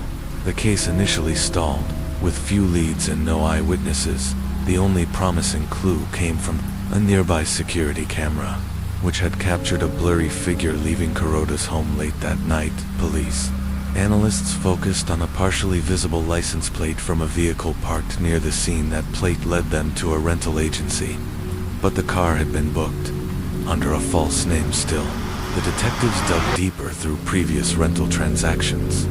They were able to link the same phone number and address to a man named Daisuke Yoshida, former business partner of Kuroda's years earlier. The two had launched a tech venture together, but after early success, Kuroda allegedly forced Yoshida out, took full control, and reaped the profits. Yoshida was left with nothing but a broken career and a growing grudge. By the time police approached Yoshida, he was living quietly in a modest apartment on Tokyo's outskirts. Calm and composed. He denied everything, claiming he hadn't seen Kuroda in years. But when investigators presented the mounting evidence, the rental records, the surveillance footage, his story began to unravel. At first, he admitted only to visiting Kuroda that night, insisting he only wanted to confront him about their falling out. But as the interrogation wore on, the truth emerged in a chilling confession. Yoshida admitted he had meticulously planned the murder for months. He knew Kuroda kept it back. Door unlocked, he had rented the car under a false identity, and on that night, he entered Kuroda's home, armed with a gun inside the study. Kuroda had reportedly laughed off Yoshida's accusations. That's when Yoshida snapped, overcome by rage. He pulled the trigger, shooting Kuroda in the back of the head to mislead investigators. He staged the scene to look like a burglary, stealing a few items before slipping away into the night. The confession rocked Japan's business community. Here was a man who once had so much promise, brought down not by competitors or market forces, but by his own bitterness and need for revenge. The public, riveted by the case, struggled to understand how a professional rivalry could turn so deadly. Yoshida's trial began later that year. The prosecution presented a damning case, highlighting the planning, the motive, and the methodical execution of the crime.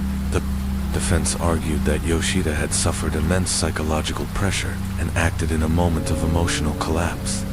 Driven by years of betrayal and humiliation, they urged the court to consider his mental state at the time, but the jury was unmoved. The premeditation was undeniable. Yoshida was found guilty of first-degree murder and sentenced to life in prison. For many, the verdict brought a measure of closure, but the pain endured. The Kuroda family had lost a husband, a father, a man whose ambition had built an empire for them. No punishment could ever bring him back. The case ignited national conversations about the psychological cost of Japan's high-pressure corporate world. Experts weighed in, discussing how unaddressed mental health struggles, unchecked pride, and societal pressures to succeed could combine in devastating ways. Yoshida became a symbol not just of vengeance but of what happens when success is defined without compassion and ambition turns toxic. His story now stands as a cautionary tale, echoing through Japan's boardrooms and beyond.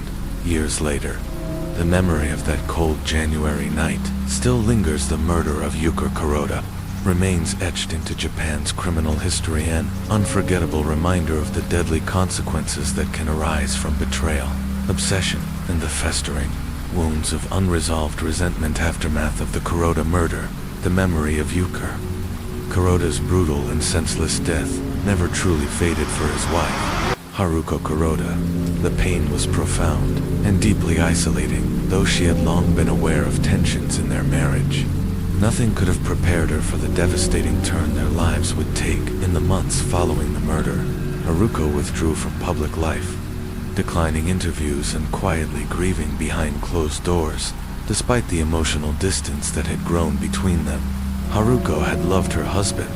His sudden, violent death left her reeling, consumed by disbelief, sorrow, and the painful unraveling of the life they had built together. But grief wasn't the only burden she had to carry. As details emerged about Kuroda's hidden past, his questionable business dealings, infidelity, and betrayals, Haruko was forced to reconcile with a man she may never have truly known. Their children, too, were left shattered, raised to see their father as a pillar of strength, success, and stability.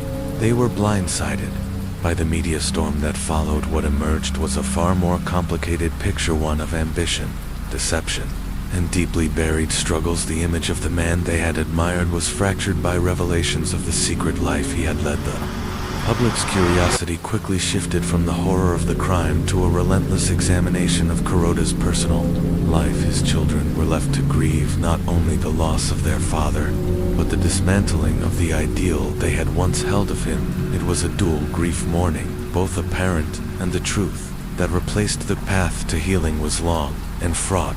Each family member faced a complicated emotional reckoning, balancing love, anger, confusion, and sorrow in the wake of tragedies. For Daisuke Yoshida, the man who had once stood beside Kuroda as a business partner and friend, his life after the trial faded into obscurity. Convicted of first-degree murder and sentenced to life in a maximum security prison, Yoshida became a quiet, solitary figure. Rarely speaking, often withdrawn. His mental health, already in decline prior to the murder, deteriorated further in the isolation of incarceration. Though Yoshida had expressed remorse during his trial, his regrets seemed tangled with bitterness. In counseling sessions, he spoke of betrayal, how he had felt discarded, humiliated by Kuroda's actions. But with time, he began to confront the darker truth that his obsession with revenge had destroyed not only Kuroda's life, but his own. His attempts to participate in rehabilitation and educational programs were often met with skepticism, both by prison staff and fellow inmates. To them, he was the man who had murdered a corporate giant, a symbol of ambition gone wrong. Yoshida occasionally opened up to others, reflecting on how he had once believed that Kuroda's death would bring him justice or closure. But over the years, he came to understand the full weight of his actions. He had committed an irreversible act, and in doing so, forfeited the future he had once so desperately wanted. To reclaim. The media spectacle that surrounded the trial eventually faded, but the echoes of the case continued to reverberate across Japan's legal and corporate landscapes. The murder of Kuroda became a case study in business ethics seminars, mental health workshops, and corporate culture roundtables.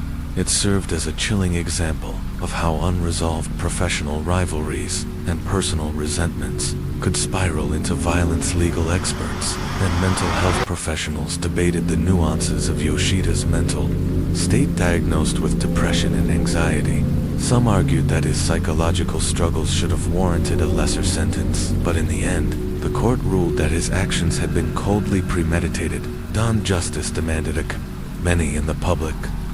The case was a stark reminder of how fragile human relationships can be, especially in high-pressure, competitive environments. It revealed how ambition, left unchecked, could mutate into obsession, and how unresolved conflict, when ignored, could have deadly consequences for the Kuroda family. The loss was far more than the death of a loved one. It was the unraveling of trust, the dismantling of memory, and the haunting realization that the man they thought they knew had lived a double life. For Yoshida, the remainder of his days would be spent within prison walls, haunted by the consequences of a single, fatal decision. The story of murder endures as a powerful cautionary tale, enduring testament to the fine line between success and self-destruction, and the devastating cost of allowing pride, jealousy, and unresolved pain to define one's fate. Story 8. The murder of Uni Park in January 2004. A chilling crime stunned South Korea. It began on a bitterly cold evening, when a quiet suburb of Seoul was rocked by the discovery of a brutal murder. The victim was Uni Park, a 47-year-old woman, well known and deeply respected in her community for over 2 decades. She had worked as a high school teacher, earning admiration for her compassion, wisdom, and unwavering dedication to her students. Her death shook the neighborhood to its core. Violent crime was virtually unheard of in the area, and Uni was the last person anyone would have expected to be the target of such a horrific act. She had lived alone in a modest apartment, leading a quiet, dignified life. But when officers responded to a concerned neighbor's call, what they found inside her home was nothing short of horrifying. Uni's body lay in the middle of her living room. The scene showed clear signs of a struggle. She had been stabbed multiple times, the fatal wound delivered directly to her chest. The door to the apartment had been forcibly broken, but strangely, nothing appeared to be stolen. There was no sign of robbery. This wasn't a random act. It was personal at first. Investigators found themselves at a loss.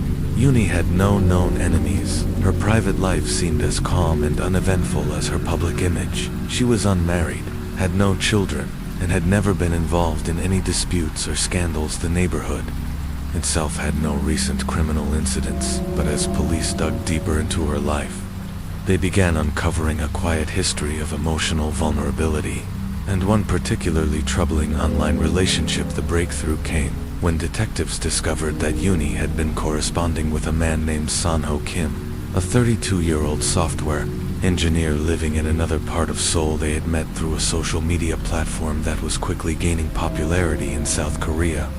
At the time, their connection began innocently, bonding over shared interests in literature and philosophy, but over the months, the messages grew more personal. Yoon had confided in Sonho.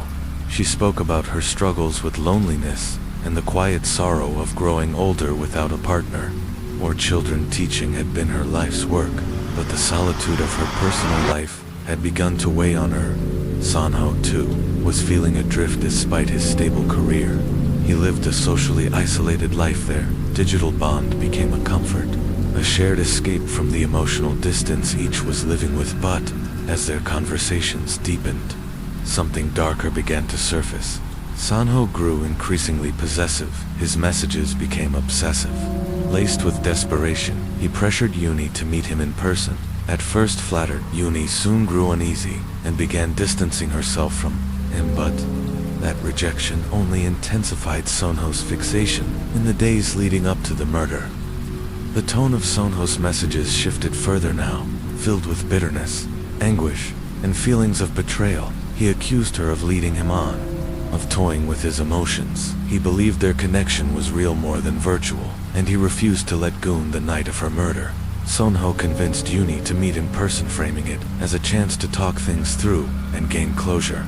Against her better judgment, Uni invited him to her apartment. She hoped for a calm conversation, a peaceful ending to an increasingly troubling situation. But what she didn't know was that Sonho had already crossed a dangerous line. The meeting quickly escalated. What began as a tense conversation became a heated confrontation. In a moment of rage, Sonho grabbed a knife from her kitchen and attacked Uni. Fought desperately to defend herself, but she was overpowered. Sonho stabbed her repeatedly, then fled, leaving her bleeding on the floor. After the murder, Sonho vanished. He turned off his phone, withdrew large sums of money from multiple ATMs across the city, and tried to disappear, but he couldn't hide for long. Investigators tracked his financial activity and movements, and within a week, Sonho Kim was arrested. The public response was immediate, and overwhelming. Media outlets across the country covered the story extensively, zeroing in on the dangers of online relationships and the hidden risks of digital emotional entanglements. People were shocked. How could someone commit murder over a connection that had existed only online? At trial, Sonho expressed remorse, but many questioned his sincerity. His defense team argued that he was emotionally unstable, consumed by loneliness, and unable to cope with rejection. They painted a picture of a man spiraling into emotional collapse, but the prosecution saw it differently. They described Sonho as controlling, obsessive, and unwilling to accept a woman's right to say no. They laid out the evidence clearly: the messages, the pressure, the manipulation, and, finally, the brutal violence. After lengthy deliberation, the jury found Sonho Kim guilty of first-degree murder. He was sentenced to life in prison without the possibility of parole. The tragedy of Uni Park's death reverberated far beyond her neighborhood. It became a national wake-up call, a grim reminder of the psychological dangers that can emerge in online spaces, and the urgent need to recognize warning signs of obsessive behavior before they escalate. Toon was remembered not for the manner of her death, but for the life she lived, a life of service, of quiet strength, and deep care for those around her. Her murder sparked broader conversations in South Korea about digital safety, emotional vulnerability, and the silent pain that so many people carry behind closed doors. In the end, the story of Uni Park wasn't just about a crime, it was about loneliness, obsession, and the devastating consequences of unchecked emotional desperation. The murder of Uni Park, a cautionary tale of digital obsession. The murder of Uni Park shocked an entire nation. A well-known and respected school teacher. Uni had dedicated over 2 decades to educating students at the same high school. She was beloved by her peers, admired by her students, and cherished by the local community for her warmth, patience, and compassion. Her quiet life in a peaceful, low-crime neighborhood made the news of her violent death all the more devastating. When authorities arrived at her modest apartment, they were met with a horrifying scene. Uni's lifeless body lay amid the wreckage of a violent struggle. She had been stabbed multiple times, with the fatal wound delivered straight to her chest. Her front door had been forcibly broken in, but nothing of value was missing. Ruling out robbery, police immediately understood this was not a random act of violence, it was personal at first. The investigation yielded few answers. Uni had no known enemies. She lived a quiet life, married, with no children. Was never involved in any public disputes. The peaceful community where she resided had no history of serious crime. Investigators scoured her personal and professional history, desperate for any lead. The breakthrough came when detectives uncovered a series of online messages between Uni and a man named Sanho. Kim Sanho was a 32-year-old software engineer who lived in another district of Seoul. He and Uni had met on a popular South Korean social platform and bonded over shared interests in literature and philosophy. What began as friendly conversations slowly deepened into something more intimate. They exchanged hopes, dreams, and confessions. Uni, who had long wrestled with feelings of loneliness and the growing fear of growing old without a family, had found comfort in Sono's attention. But what she didn't know was that this virtual companionship had taken a darker turn in Sono's mind. As the online relationship progressed, Sono became increasingly possessive.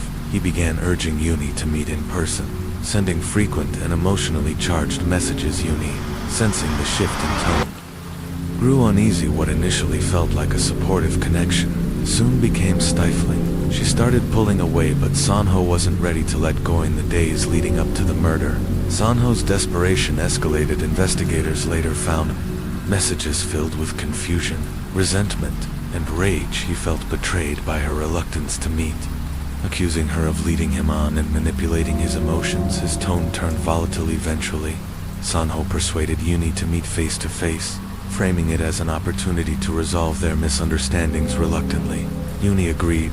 She invited him to her home, hoping to end things on civil terms and gain closure. What she didn't realize was that Sanho had already crossed a dangerous threshold that night. Their conversation quickly spiraled out of control. A calm discussion turned into a heated argument. Blinded by obsession and rage, Sanho snapped. He grabbed a kitchen knife and attacked her. Uni fought back desperately, but Sanho was stronger, and consumed by fury, he stabbed her repeatedly, ending her life in a violent frenzy. After the murder, Sanho fled. He turned off his phone, attempted to withdraw money from various and went into hiding, but it didn't take long for the police to catch up. Surveillance footage and digital traces led to his arrest. Less than a week later, news of Sanho's arrest spread quickly.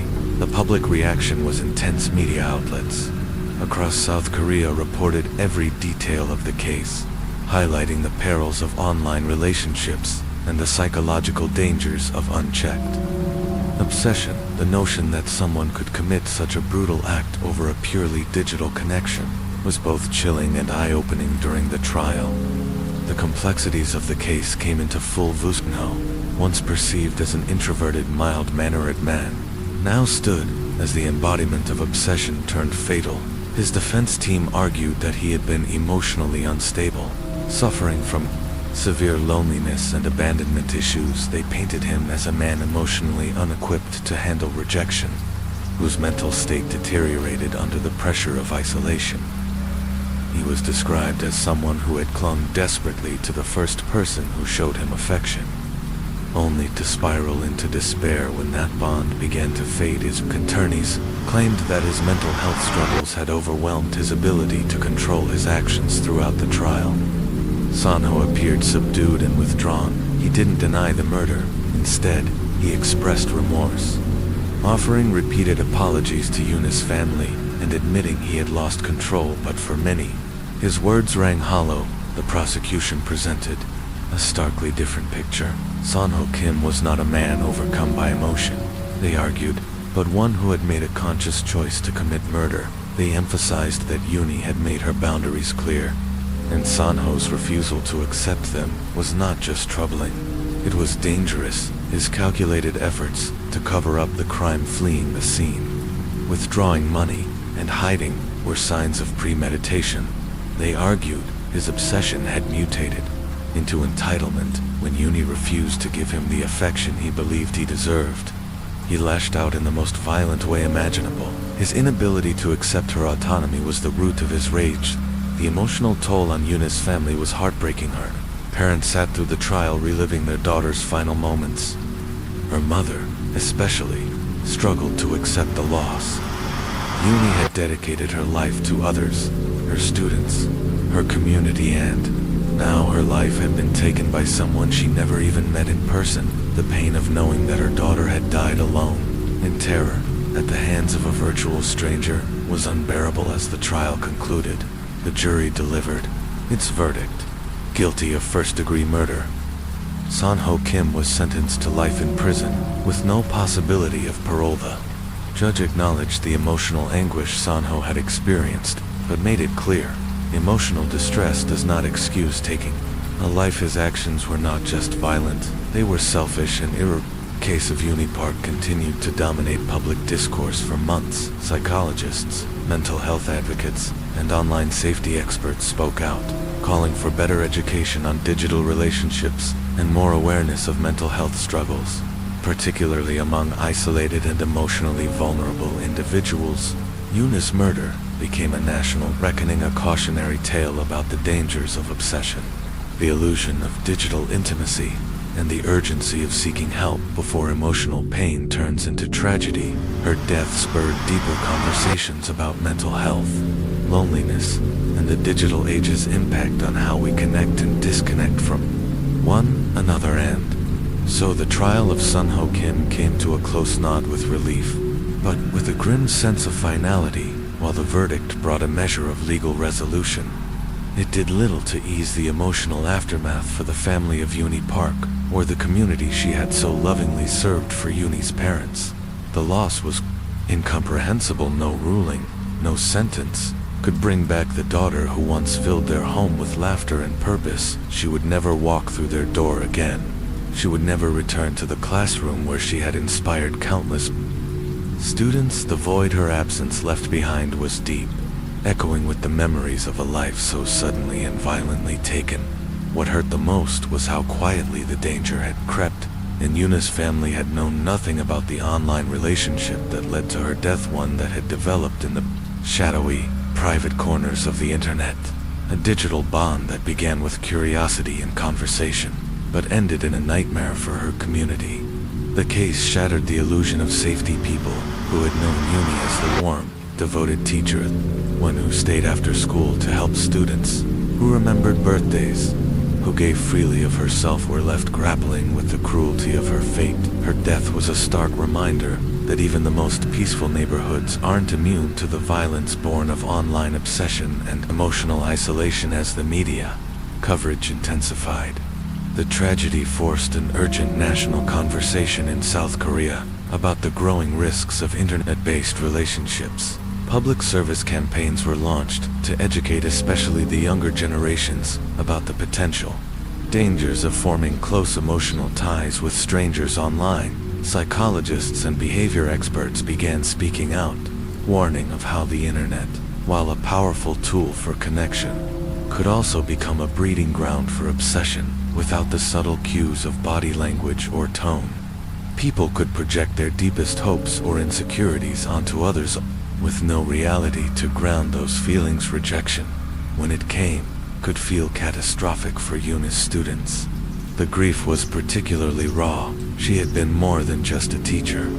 She had been a mentor, a listener, a steady source of support. Many struggled to understand how someone so gentle and kind could be taken from them in such a horrific way. Counseling services were brought into the school to help students process the trauma. Still, the loss cut deep in the wake of the tragedy.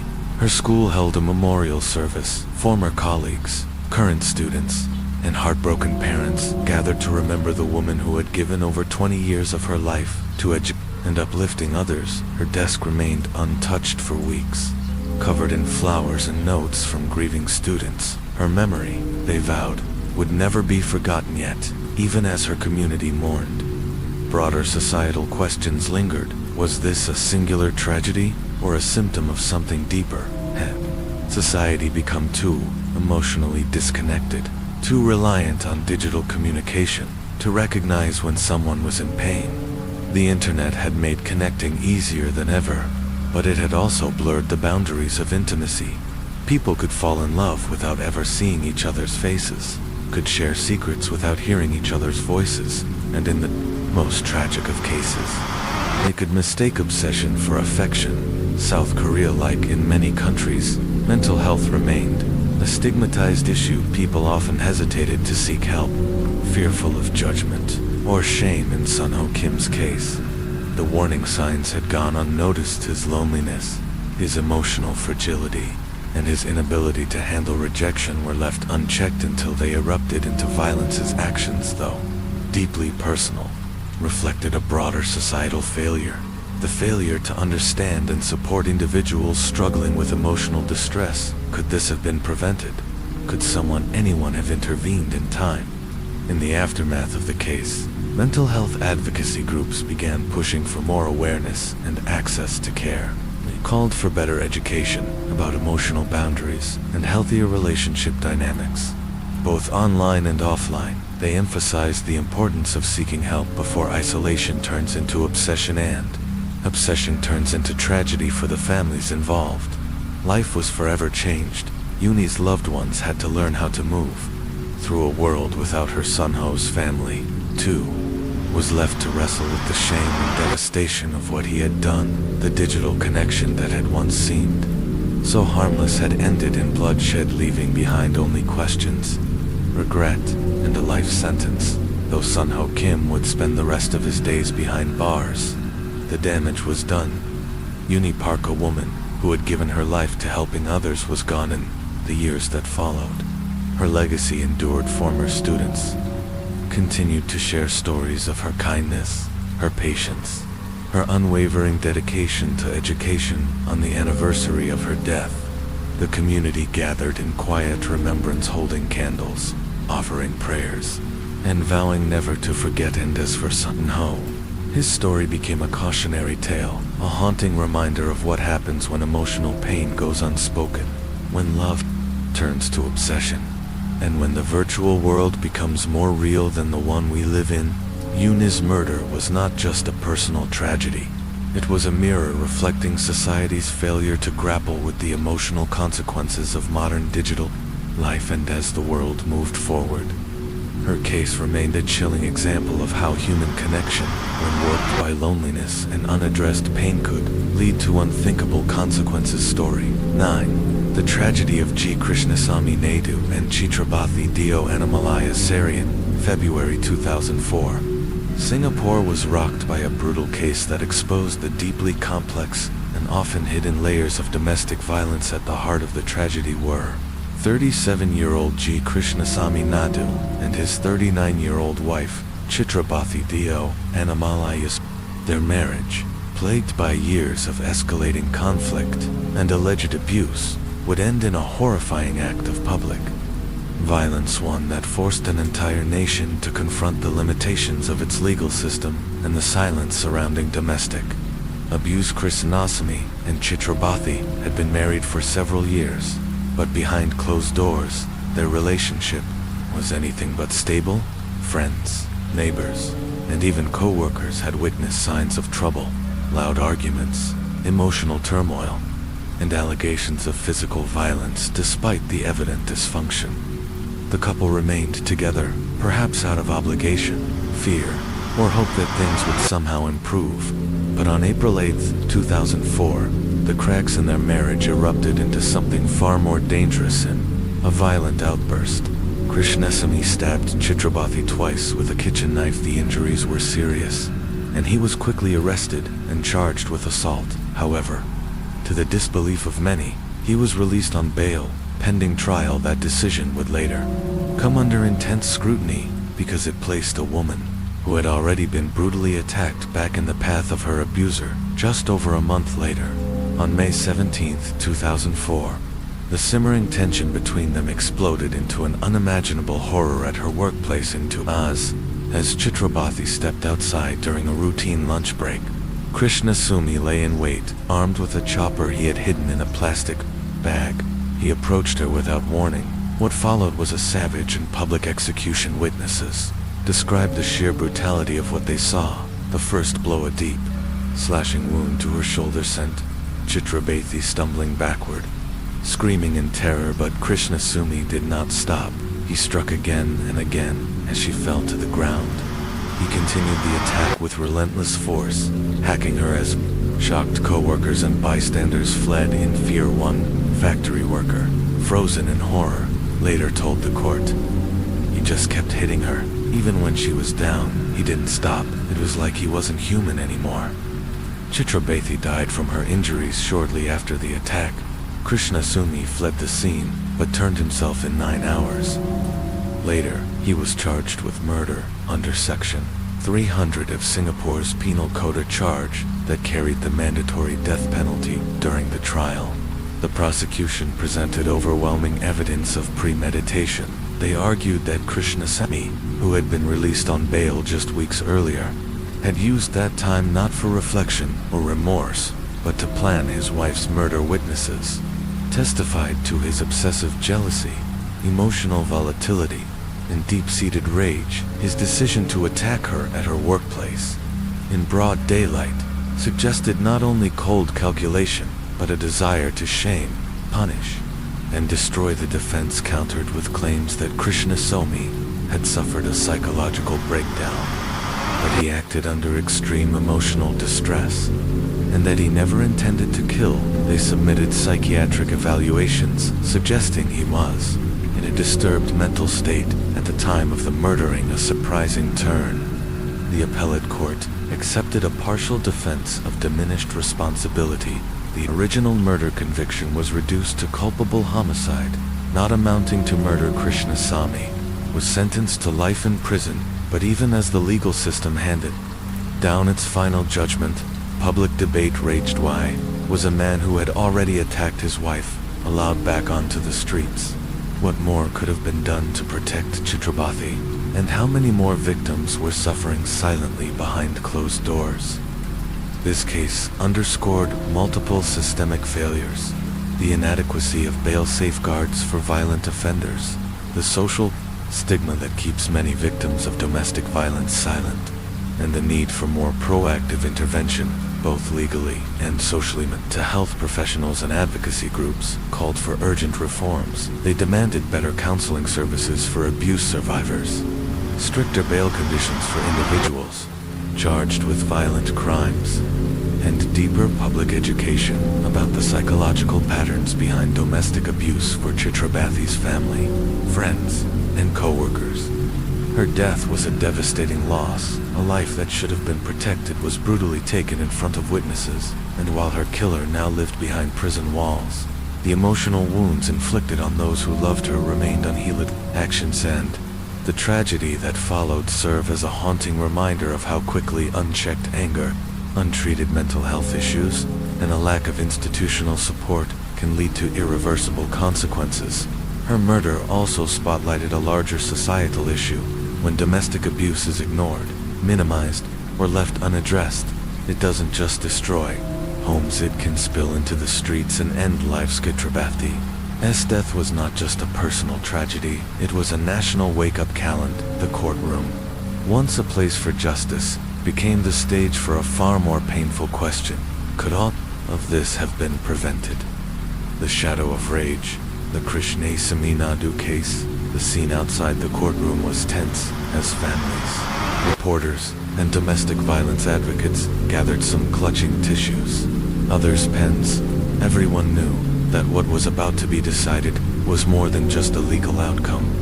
It was a reckoning inside the courtroom. Silence fell heavy as the final day of the trial began. Seated in the gallery were supporters, journalists, and those who had followed the heartbreaking case from its earliest days at the front. Chhatrapathy. Dio Honoran Asami's family sat motionless, grief-stricken and emotionally spent. Their eyes locked on the judge. They had already endured weeks of graphic testimonies, disturbing forensic details, and legal arguments that laid bare the violence inflicted on their beloved daughter, sister, and friend. The prosecution had presented a chilling case. They argued that G. Krishnasamy Naidu, who had once stabbed his wife in April 2004 and been released on bail, had used that freedom to plan her murder on May 17, 2004. Just over a month later, he arrived at her workplace in Tuas with a concealed chopper, waited until she appeared during her lunch break, and launched a savage, calculated attack. Witnesses described how Krishna emerged from the shadows, walked straight toward Chhatrapathy, and without a word, began hacking her with terrifying force. The first blow struck her shoulder. She screamed a gut-wrenching cry that pierced the air, but he didn't stop. Blow after blow rained down. Even after she fell to the pavement, blood pooled around her. One of the final strikes nearly decapitated her. The brutality was undeniable. Forensic experts testified that the wounds were deep, deliberate, and targeted. She would not have survived. Even with immediate medical attention, the prosecution argued that this was not a crime of passion. It was a premeditated execution. Krishnasamy had brought the weapon. He had waited. He had chosen a time and place where she was vulnerable. Then he fled, only surrendering to police 9 hours later. But the defense painted a vastly different picture. They argued that Krishnasamy had suffered a mental breakdown. He was plagued by severe emotional distress, financial troubles, and a deteriorating marriage. Psychiatrists testified that he had long battled depressive episodes and irrational fears of abandonment after the initial stabbing in April. When Chhatrapathy distanced herself from him, his mental state crumbled further, according to the defense. The May attack was the desperate act of a man spiraling out of control, not someone capable of calculated murder. Still, the evidence of intent was hard to ignore. The courtroom had heard enough, and now the judge spoke with measured calm. He summarized the case, the timeline of events, the psychological evaluations, the eyewitness testimonies, and the forensic reports. Yes, the judge acknowledged Krishnasamy had been under emotional distress, but that did not excuse what he had done, bringing a weapon, waiting in ambush, launching a vicious attack in public. These were not the actions of someone completely out of control. They were choices. And then came the verdicts. G. Krishnasamy Naidu was found guilty of murder. The judge sentenced him to death. Sharp gasp rippled through the courtroom. Some sat frozen, others wept quietly for Chhatrapathy's family. The verdict brought not joy, but a quiet, heavy relief. Justice long awaited had finally been served. Their loved one's life had been stolen in the most horrific way imaginable, and while nothing could undo that pain, knowing that the man who killed her would face the full weight of the law brought a measure of closure. But the case also left Singapore with difficult questions. Why was a man with a known history of violence allowed out on bail? Could Chhatrapathy's death have been prevented? Should the system have done more? In the weeks that followed, public outcry grew. Advocacy groups called for stronger protections for domestic violence victims. Legal experts questioned bail policies, and society as a whole was forced to reckon with the painful reality that too often the warning signs are ignored until it's too late. This case was not just about the tragic end of a woman's life. It was a stark reminder of what can happen when domestic violence goes unchecked. A call to action, a demand for above all, a legacy written in blood that said, "Never again." The verdict Krishna Samini Du Case. Krishna Samini Naidu showed little to no reaction as the judge pronounced the death sentence. His face remained blank, his hands clenched at his sides. Whether he had expected this outcome or simply accepted it, no one could tell, but as the guards moved in to escort him back to his cell, he lowered his gaze, a silent acknowledgement that there was no escaping the reality of what he had done. But the story didn't end with that verdict. The case ignited a national debate across Singapore. Critics questioned how the legal system had allowed a man who had already stabbed his wife once to walk free on bail. Could Chatrath's murder have been prevented if the warning signs had been taken seriously? If he had remained in custody, would she still be alive? Domestic violence advocates were swift and outspoken. They demanded stricter laws and stronger safeguards for victims, including tougher enforcement of restraining orders, better access to shelters, and closer monitoring of high-risk abuser. Chatrath's tragic end became a rallying cry in the months that followed. As Krishnasamy awaited execution, his legal team filed an appeal, arguing that the death sentence was excessive, given his psychological state at the time of the crime. The case moved to Singapore's Court of Appeal, where judges re-evaluated the evidence and medical assessments in a surprising decision. The court acknowledged that while Krishnasamy was indeed guilty of taking his wife's life, his mental state had been severely compromised. The charge was reduced from murder to culpable homicide, not amounting to murder. The death sentence was overturned instead.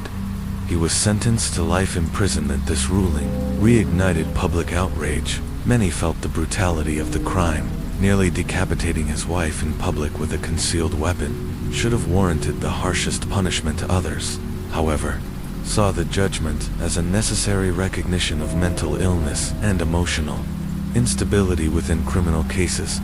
Regardless of opinion, one truth remained unchangeable. Chatrath was gone. No amount of justice or debate could bring her back. For her family, the grief was permanent. They continued to live with the weight of unanswered questions. What if the system had intervened sooner? Her story became a painful case study, a symbol of the price paid when victims of domestic violence are failed by the very protections meant to save them. And as the world moved forward, Krishnasamy sat alone in his prison cell, left only with time to confront the irreversible destruction he had caused. Segment: the supermarket theft. Mustasa bin Abdul Majid case. Just a year before Chatrath's murder gripped Singapore, another legal case, smaller in scale but rich in legal complexity, unfolded in the eastern suburb of Tampines.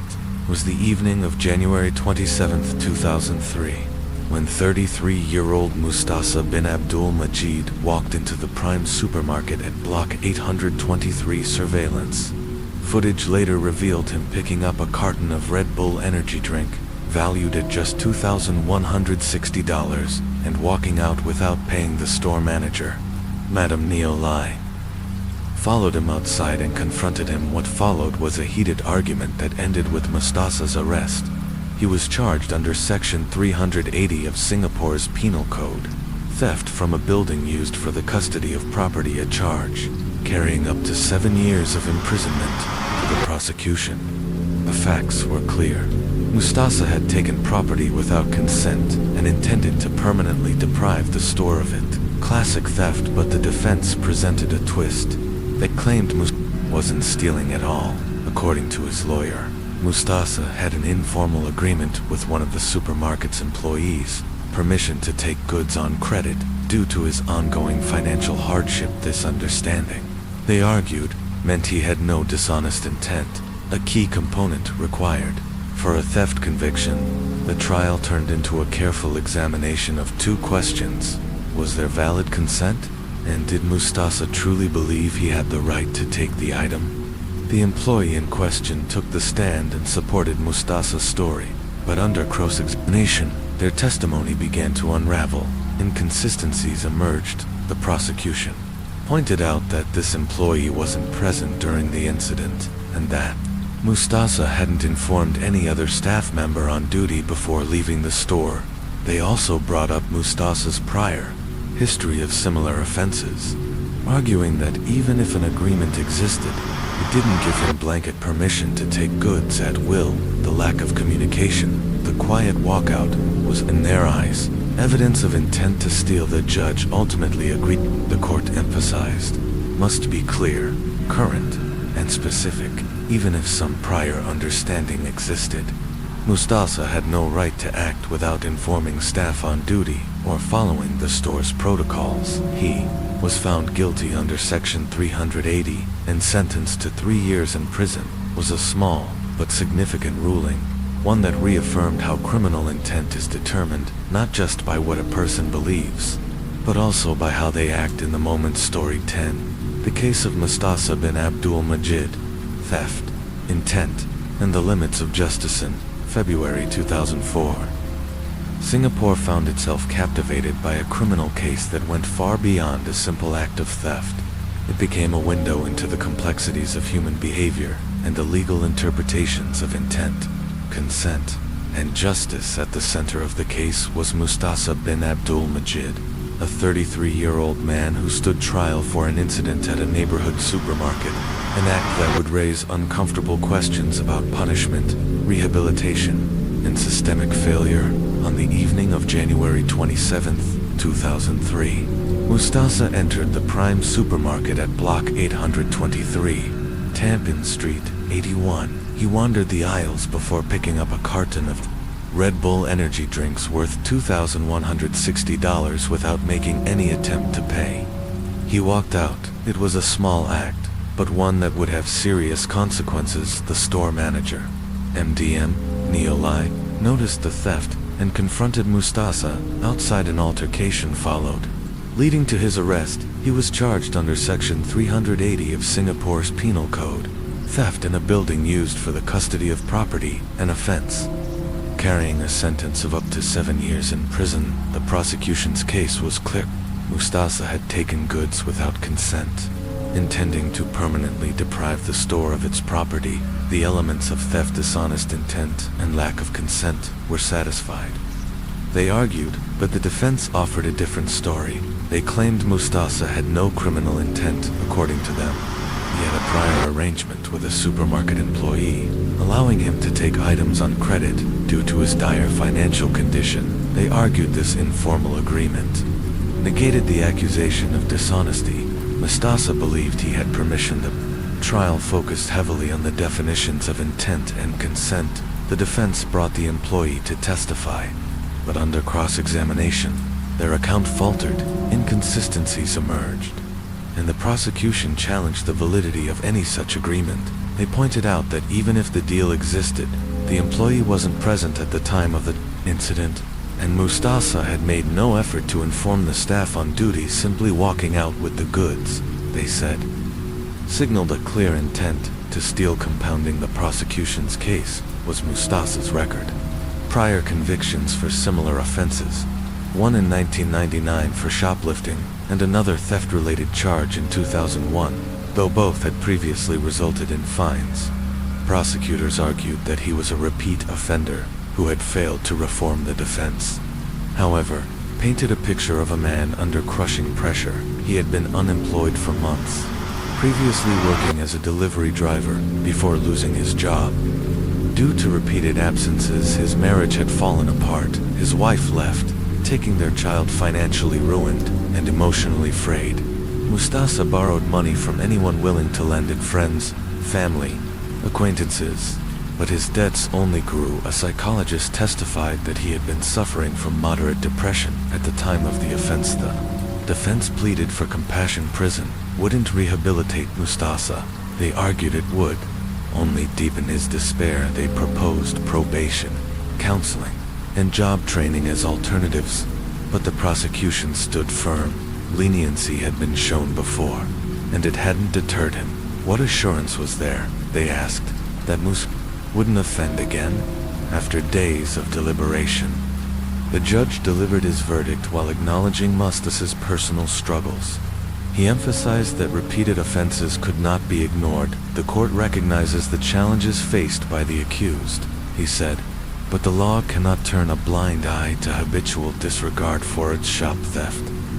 However minor it may appear, has lasting effects on businesses, and undermines public confidence in the justice system. Mustasa was convicted and sentenced to 3 years imprisonment. He showed no reaction as the sentence was handed down. He simply stared at the floor, silent and unmoving outside the courtroom. His lawyer expressed disappointment. "We were hoping for a more rehabilitative approach. My client is not a hardened criminal. He made a mistake. He needed help, not just punishment." Notably, no family members came to the hearings. No one waited for him outside the courthouse. A former colleague who had shown up to observe the sentencing summed up the atmosphere. "It's sad. Really, he wasn't a bad guy. He just got lost along the way inside Changi prison." A quiet descent and slow awakening. Life inside Changi prison was harsh and unyielding. As a repeat offender, Mustasa was closely watched.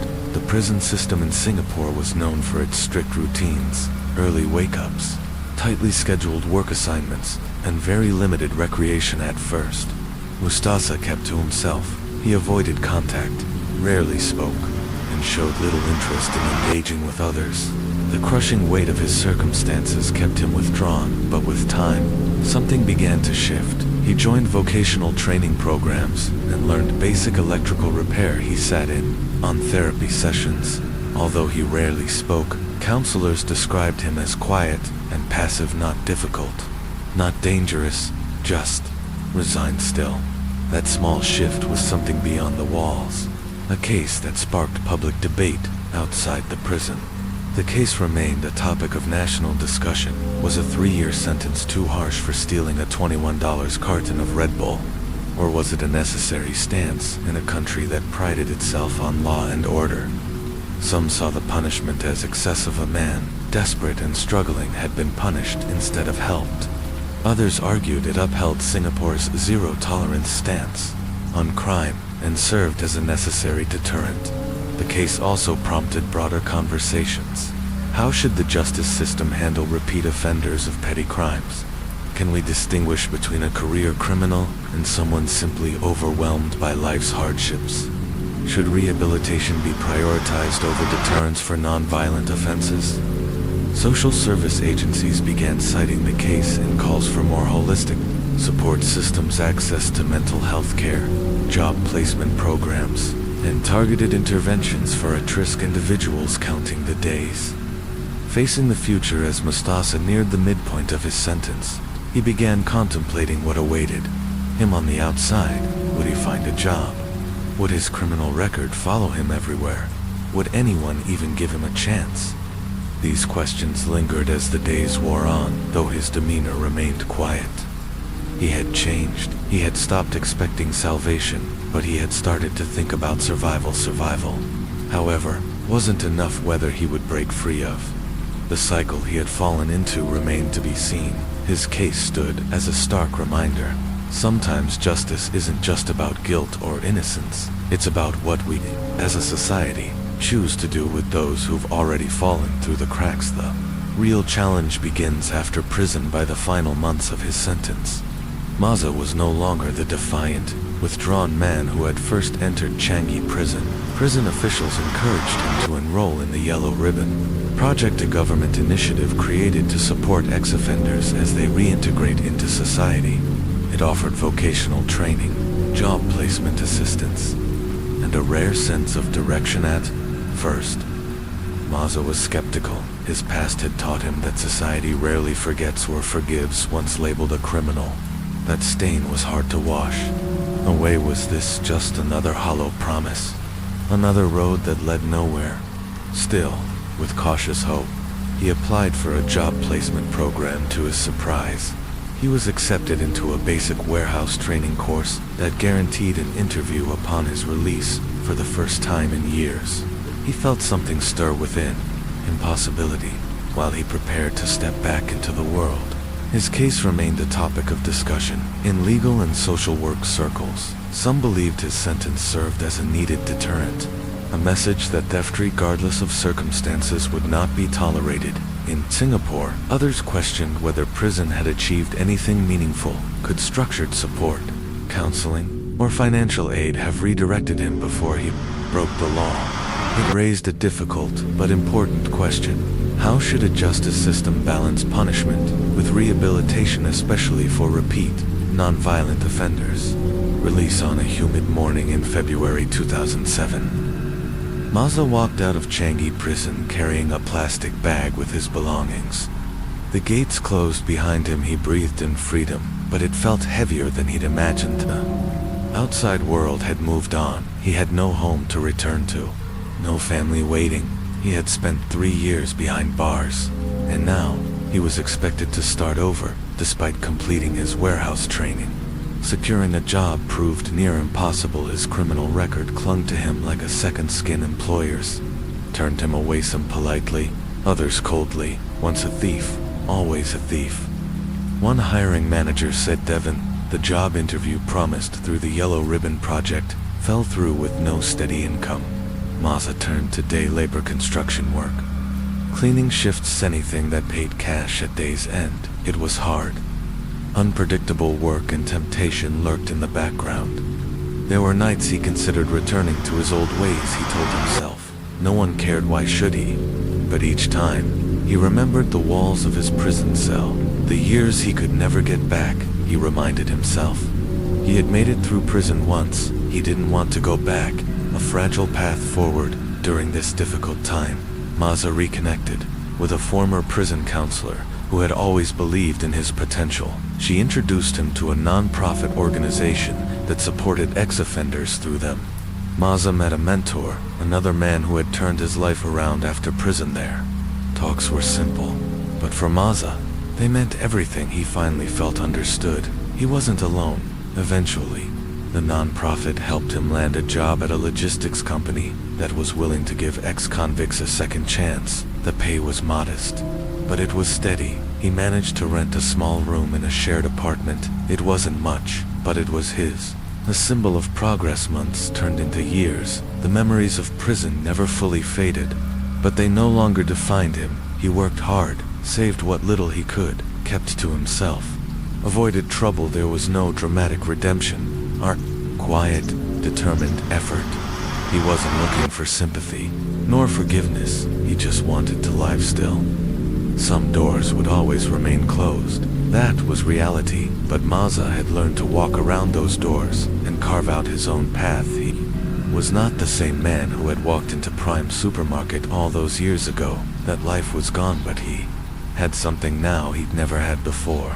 A second chance, even if it was a fragile one. The reflection. One evening, on his way home from work, Maza passed by a supermarket that looked strikingly familiar. Its bright lights and tidy aisles reminded him of that night in 2003, of the carton of Red Bull, of a life that had spiraled because of one impulsive decision. He stopped, looked through the glass, and then he exhaled. He shifted his bag on his shoulder and walked on. He didn't look back.